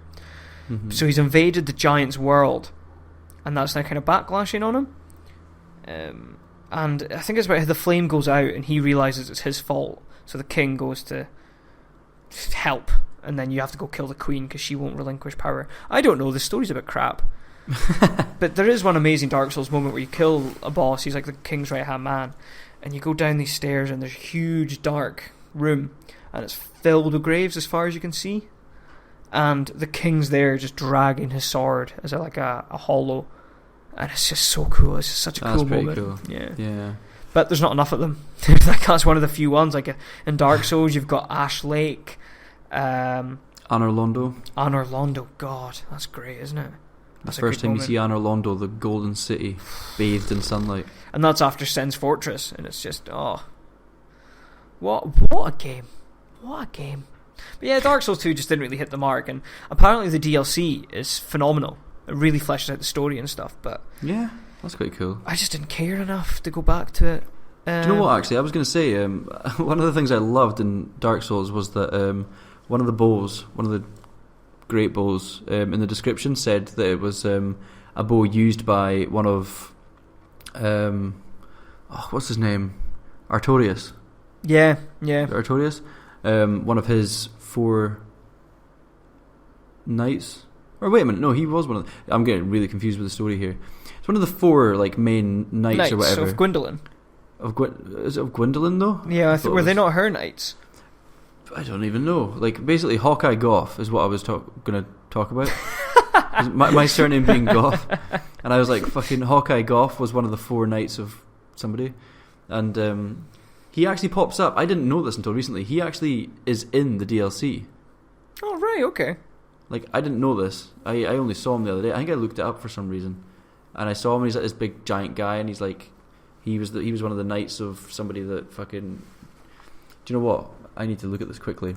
Clickety-click. Well... Hawkeye Goff. Well, will we move on to Bloodborne then, while you're looking that up? Yes. So... Oh, wait, okay, no, well, here we go. It's okay. Gwyn. Hawkeye Goff is one of the 4 knights of Gwyn and the leader of the Great Archers, who wielded giant bows that fired large, dragon-hunting arrows. I just want to say that the Great Archers are fucking cunts.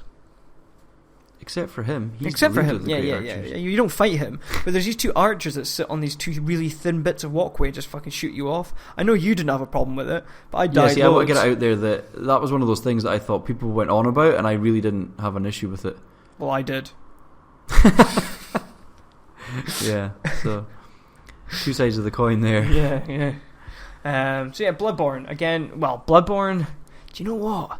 I think I might like it more than Dark Souls. Yeah. Yeah, I really do. I love the story of the conflict between knowledge and like the church and like blood. People use the blood for healing, but then you can be bloodlusted and turn into a beast. It's magnificent. It's an absolutely magnificent game, and it shares a lot of what the Soul series is about, but it's much more aggressive. You have to be really quick, attack a lot. There's no defending. There's a shield in it, but it takes the piss a bit, doesn't it? It's a wee wooden shield, and I think it's just for staggering people. It says something in the description though. I can't remember what it says. It says something that's a bit like, doesn't seem like it could block much or something like that. Yeah, and you're like, hi, you Dark Souls players, you can't just hold fucking L2 the whole time you play. I think it's for stunning people, and that's the other thing. The bullets are used for countering. So if someone's just about to hit you, if you time it perfectly, you'll stagger them. So there's moments where I'm fucking swiping away, and then I'm about to get hit, I stagger and then rip out their heart or something. I punch them through their chest, and it just the combat just feels amazing. You just feel like you're the powerful one. You're not the one on the run. You're the one hunting. As long as you get it down though, because it is dangerous at the same time. Yeah, and that's the trade-off. You're struggling with it a wee bit, aren't you, in terms of like that fast-paced combat? Well, it's just the fact that my story with Bloodborne is that I played it about halfway through, I think, and I enjoy it, and I did enjoy it when I played it, but I generally, like, it's not that I dislike the setting. The setting's really cool, but I generally prefer the Souls settings of like the high fantasy stuff. Yeah, I like that to the Victorian Dr. Jekyll and whatever the fuck Jekyll and Hyde. Yeah, like that kind of shit. Like, it is cool. Like, it's almost a gothic version of that, like, which is really cool. And I'm eager to finish the story, to be honest. I'm going to try and get back into it and finish it off. But the game in general, yeah, I think, as I said to you earlier today, the gameplay, I feel, is just harder than the Souls games. I think the way the game's built, the way the gameplay works, has certain things that make it harder to play. Not for the wrong reasons. I mean, just harder. It's a more challenging game, is what I should say. Yeah, I mean, the way it works. Like, what was it I said? So, like, there's the blood vials. Yeah, in Dark Souls you get Estus Flask, so it recharge every time you die. In this one you have blood vials, and you can carry 20 unless you use an upgrade, which deplete if you burn through them. Tough shit. They have changed it to make it a bit easier. You used to only be able to hold 100 in storage and 20 on hand. You can now hold 999 in storage, 20 on hand. Fucking hell. Yeah, so they've changed it to make it a bit easier. The first time I played through it, I regularly had to go farm blood vials, and it was a nightmare. See, I don't think I've got any in my storage or in my hand at the minute. Yeah, that might have been due to the patch. I think the patch might have wiped out some stuff. Maybe, God knows. But yeah, I just find the whole... I just find it so intriguing. Like, you go to different places and there's like experiments going on. You have things called celestial emissaries, and they're these like big bulbous head blue things. Yeah, it's weird. Look like aliens. Like your stereotypical alien. And the first time I saw them, I was like, what the fuck are they? What are they doing in this gothic forest filled with snakes?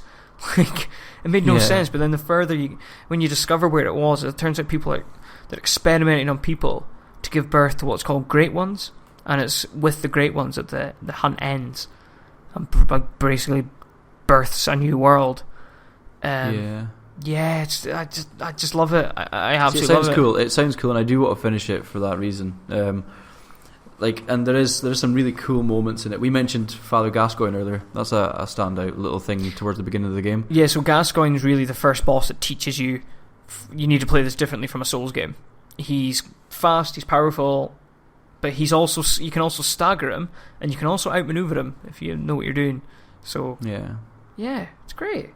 It's the risk reward thing. It's a much faster paced combat, but if you get hit, you could die. Like, you need to be on point, basically, I think.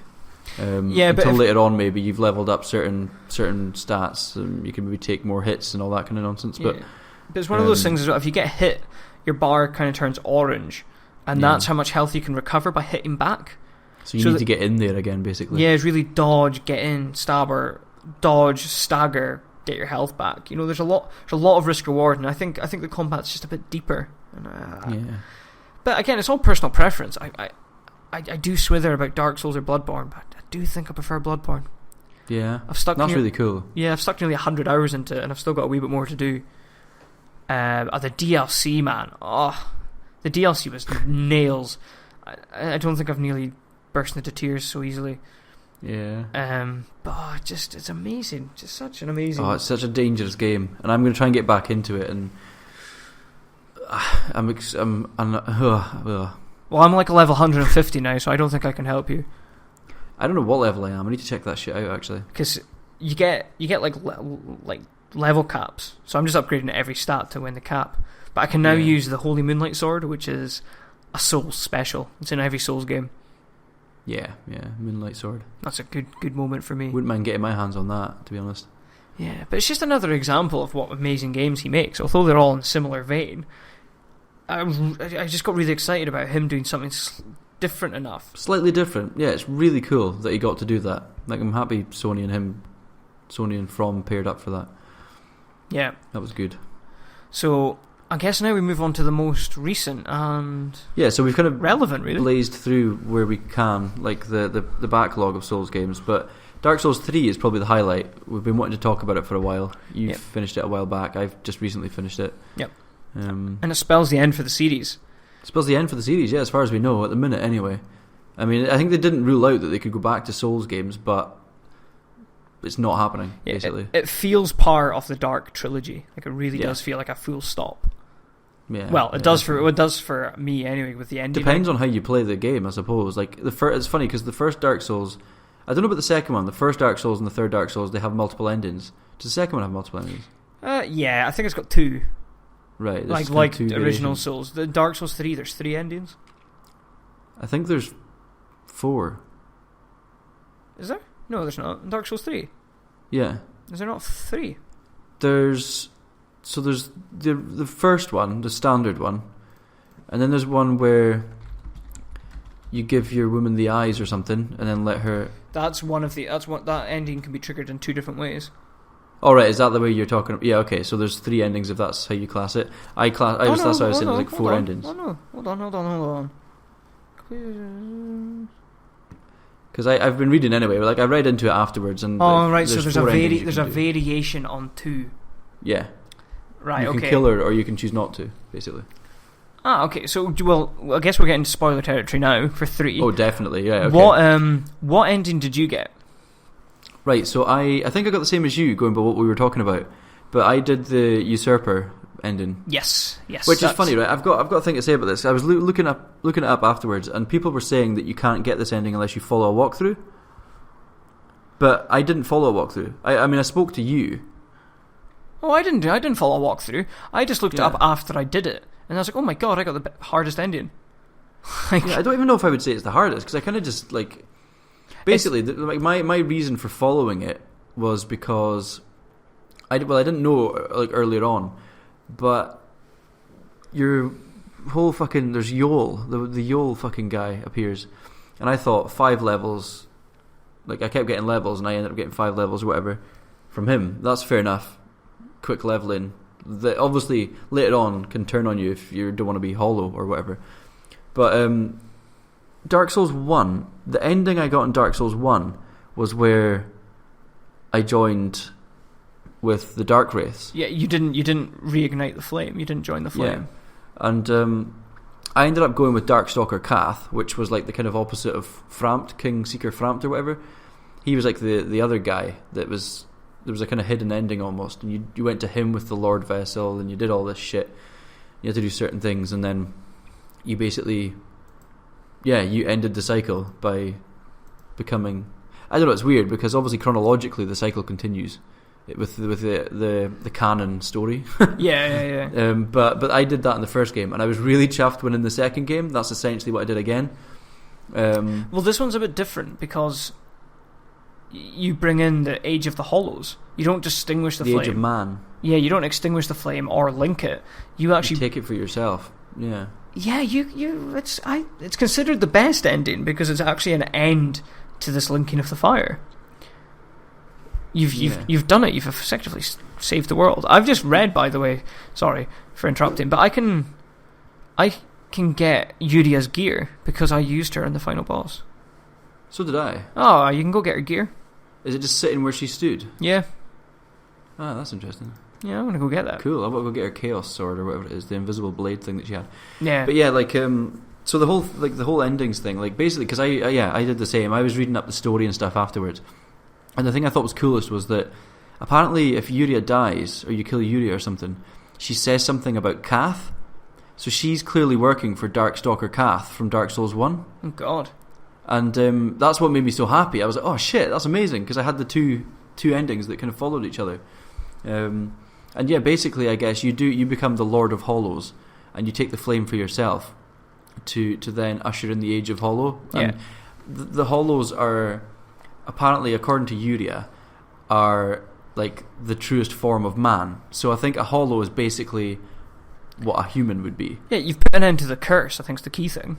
Yeah, you've broke the cycle of the flame, and you've ended the Age of Fire, and you're then bringing in the Age of Man, basically the Age of Hollow. Yes, and that's cool. I think that's really cool, and it's good in some way, like although maybe a bit sinister in others. So yeah, I just loved it. And I love that I did it without. It was like you need a guide to do it because by the hardest ending, there's 11 steps compared to with 11 steps to get this ending, and only 2 for the other hardest ending. That's why it's considered the hardest.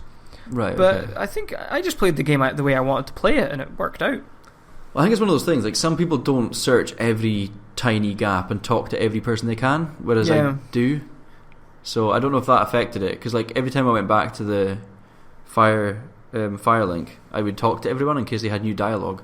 Yeah. And that's when like Yuria started to maybe tell you some things. When she appeared, she was like, oh, you need to do this and do that. It's when she's like, oh, you're off to get married. I'm like, am I? Go and find your bride or whatever. I can't remember what it was. So how did you feel about Dark Souls 3? Because obviously it is a greatest hits compilation. It's basically taking all the best bits from all the Souls games and a wee bit of Bloodborne in terms of design. Mm-hmm. There's a lot of throwbacks to Dark Souls 1. There's definitely loads of like creatures and enemies and stuff that are quite scary in a Bloodborne way. Yep. Oh god, those big scary skeleton those fuckers. Motherfuckers. They drop from the roof, yeah. Oh god. They scare the shit out of me, them. But yeah, no, Dark Souls 3, I mean, in general, I really, really enjoyed it. I really liked playing it. Yep. And I don't know if it probably helped that I didn't play 2. Because I played 1 ages ago, came back to play 3 and really enjoyed 3, and I think that's probably enough Souls for me. It's enough to keep it niche and really enjoyable. And I don't really want to play... I'm not going to go play 2 now, for definite. It's interesting, because I remember when Dark Souls 3 got announced, I was like, I don't really want more Dark Souls. I'm really happy with Bloodborne. I want more of that. But going back... There's even seen like the throwback locations. One of the first things you come up to is the Firelink Shrine. I was like, oh, actually, I'm pretty on board with this. This is really cool. Yeah. So this is it, I'm guessing it's after. Is it after or before 1? It's after, isn't it? After. Yeah. So they've tried to share the flame between these 5 Cinder Lords and basically rebuild the world. And it's so cool to see. Well, do you know what? It's funny because like the story seems to go that obviously in the end of the first one.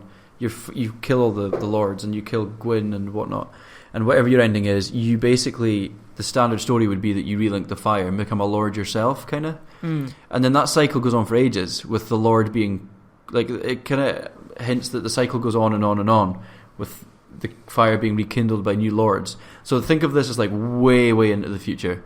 Yeah, and like the 5 lords that are there at the moment are them. Because if you look at the last throne is like the king of Lothric or whatever, but it's not the king you kill, it's the prince. Yeah. Like the king, it's obviously the king's throne, but he's no longer there. It's the Prince Lothric you take the soul from, and all this kind of stuff. So it's cool that it's the end of the line. Almost, you're bringing them back to their throne, either dead or alive. Yeah. In order to rekindle the fire. I thought one of the coolest one was there's a boss called Devourer of the Gods, and you fight him in Anor Londo, and he's killed. When you start searching around where you fight him, he's actually killed Gwendolyn and her Dark Knights. Because that's why he's the Devourer of Gods. He's forced an end. They've essentially taken back the world from these people. It's quite scary. Yeah, I found he was awful. Really, that was one thing I want to say. Actually, the bosses, I found a lot of them quite cheap.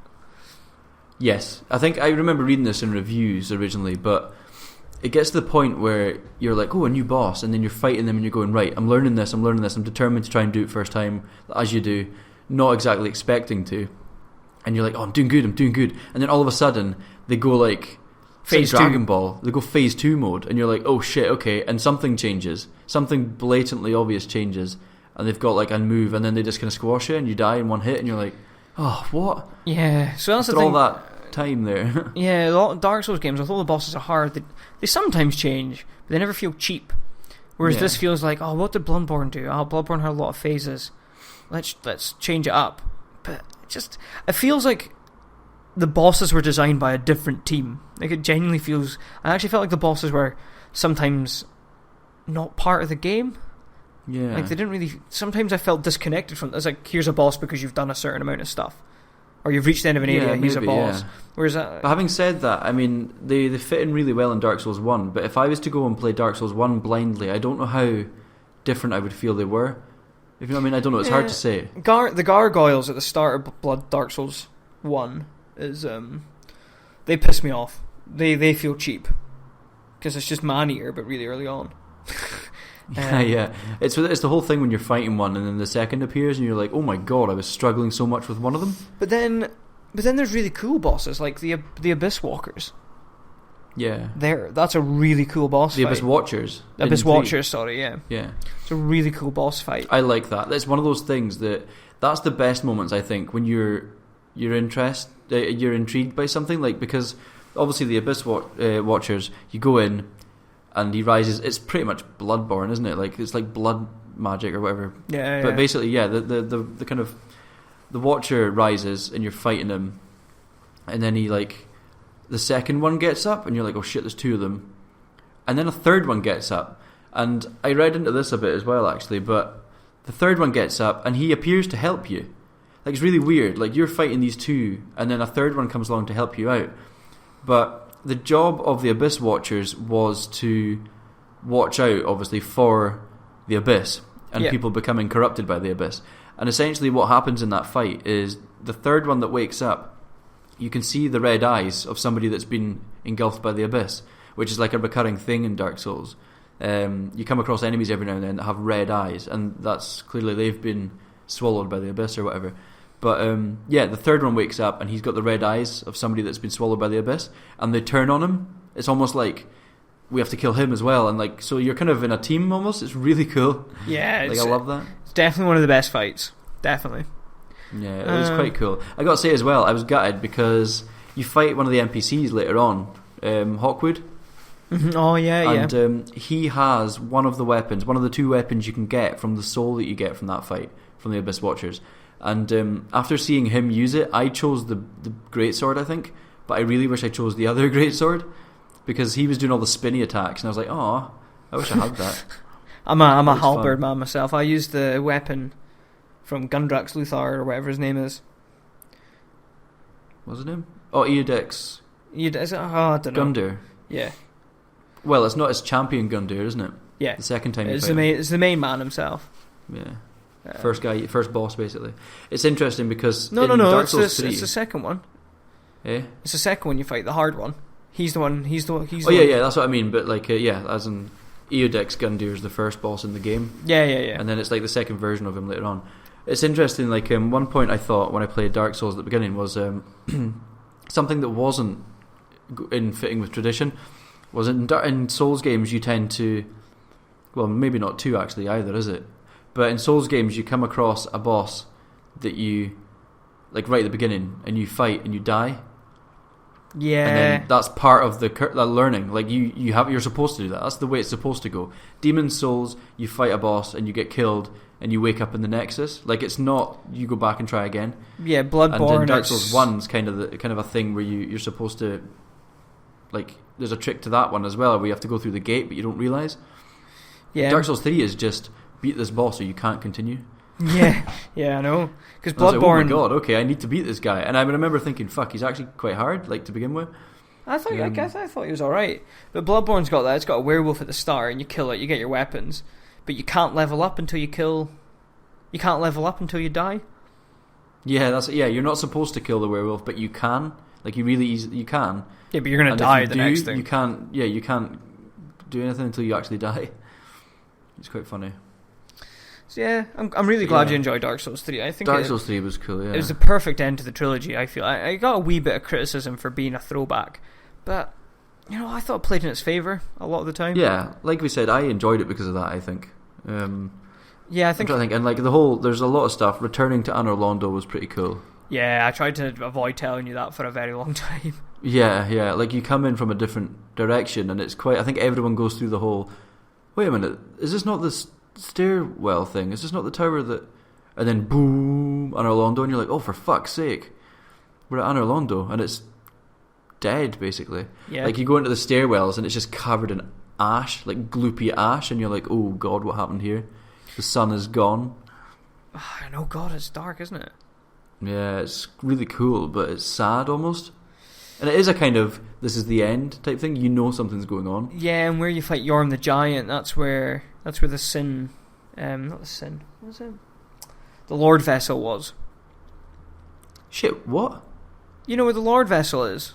In Dark Souls 1, where fucking your man keeps bringing you down to fill it up. Yeah. That's where it is, that's the Lord Vessel. Holy shit, I didn't know that. You don't notice it? I didn't notice that. Because there's women circling it. That's the Lord Vessel. Oh, fucking hell! Is that the Lord Vessel? Those white enemies are. Yeah. Shit, I'm gonna have to. I want to look that up and stuff after this. That's really cool. Well, I thought it was a Lord. It looked like the Lord Vessel. It looked exactly. But does that make sense though? Because where is that? That's down in. Where's that again? What's that place called again? I can't remember. The Profane Capital. Yeah. But it would make sense because that big tower where the bonfire is, that looks like the old Firelink Shrine. But it's further down than that. I can't even... Oh, there's so much lore to look into and read on it, and I really want to. Yeah, I know. I'm going to wait for someone else to make YouTube videos and just watch them. Yeah. But it is like... what was I going to say there? There's the other thing as well, the really interesting thing where you come across the old Firelink Shrine. Not like Dark Souls 1 Firelink Shrine, but...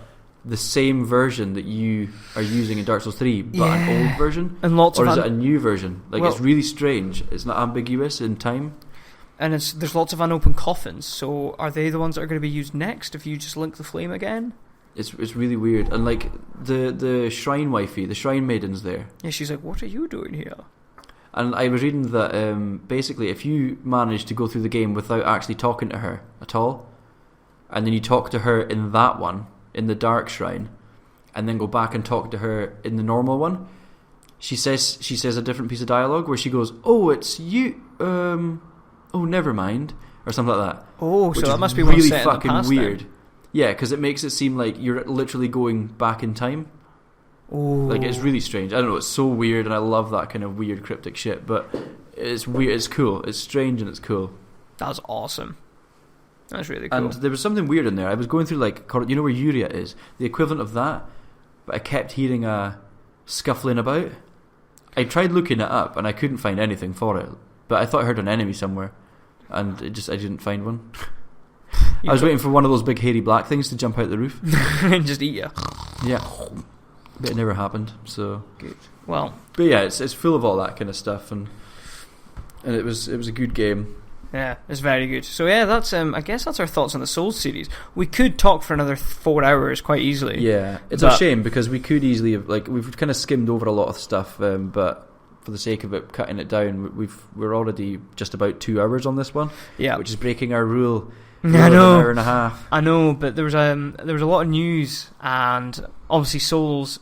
Some people, if you've cut off before we get into the Souls chat, we're not offended. I mean, it's really just for people who play Souls games, I think.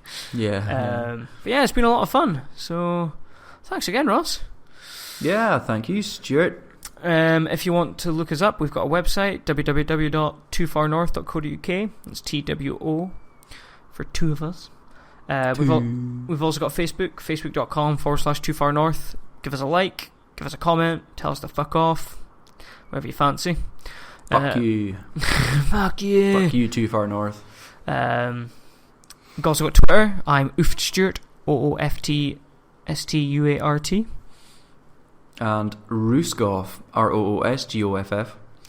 Yeah, and there is a YouTube channel. You can look it up, but there's bugger all on it except for the podcast. But you can download the podcast from iTunes. Just search Too Far North into iTunes and you will find it. So you can subscribe. Just search Too Far North everywhere and find stuff. Yeah, we're pretty much... Although there's now a book called Too Far North and Amazon's starting to out-Google us. Is it? Yeah, only in some ways. Upsetting. We're still the top search. But if everyone wants to Google Too Far North and click our links, that'd be great. Yeah. Well, clickety. I guess we'll return in a couple of weeks. Yeah, we'll see what stuff happens in the next couple of weeks, and we shall talk about it. And if you'd like to... Well, you can email us as well, actually. Contact at toofarnorth.co.uk. If you want to get in touch with us, just honestly let us know if you want to pick a topic for us, if you want to get involved in the topic. Just do it. If anyone's listened to this far and they're listening to our end closing statements, then please come up with fire some stuff our way and questions and anything, and we'll answer it or talk shit about it or offend it somehow and upset you greatly. But please love us. Please love us. Please. Oh, we're getting really petty now. Let's come back. I know. Also, full disclosure: all things we talk about, we're definitely not paid for. I wish we were. I wish we were. Right. Thanks, guys. See you later. Bye.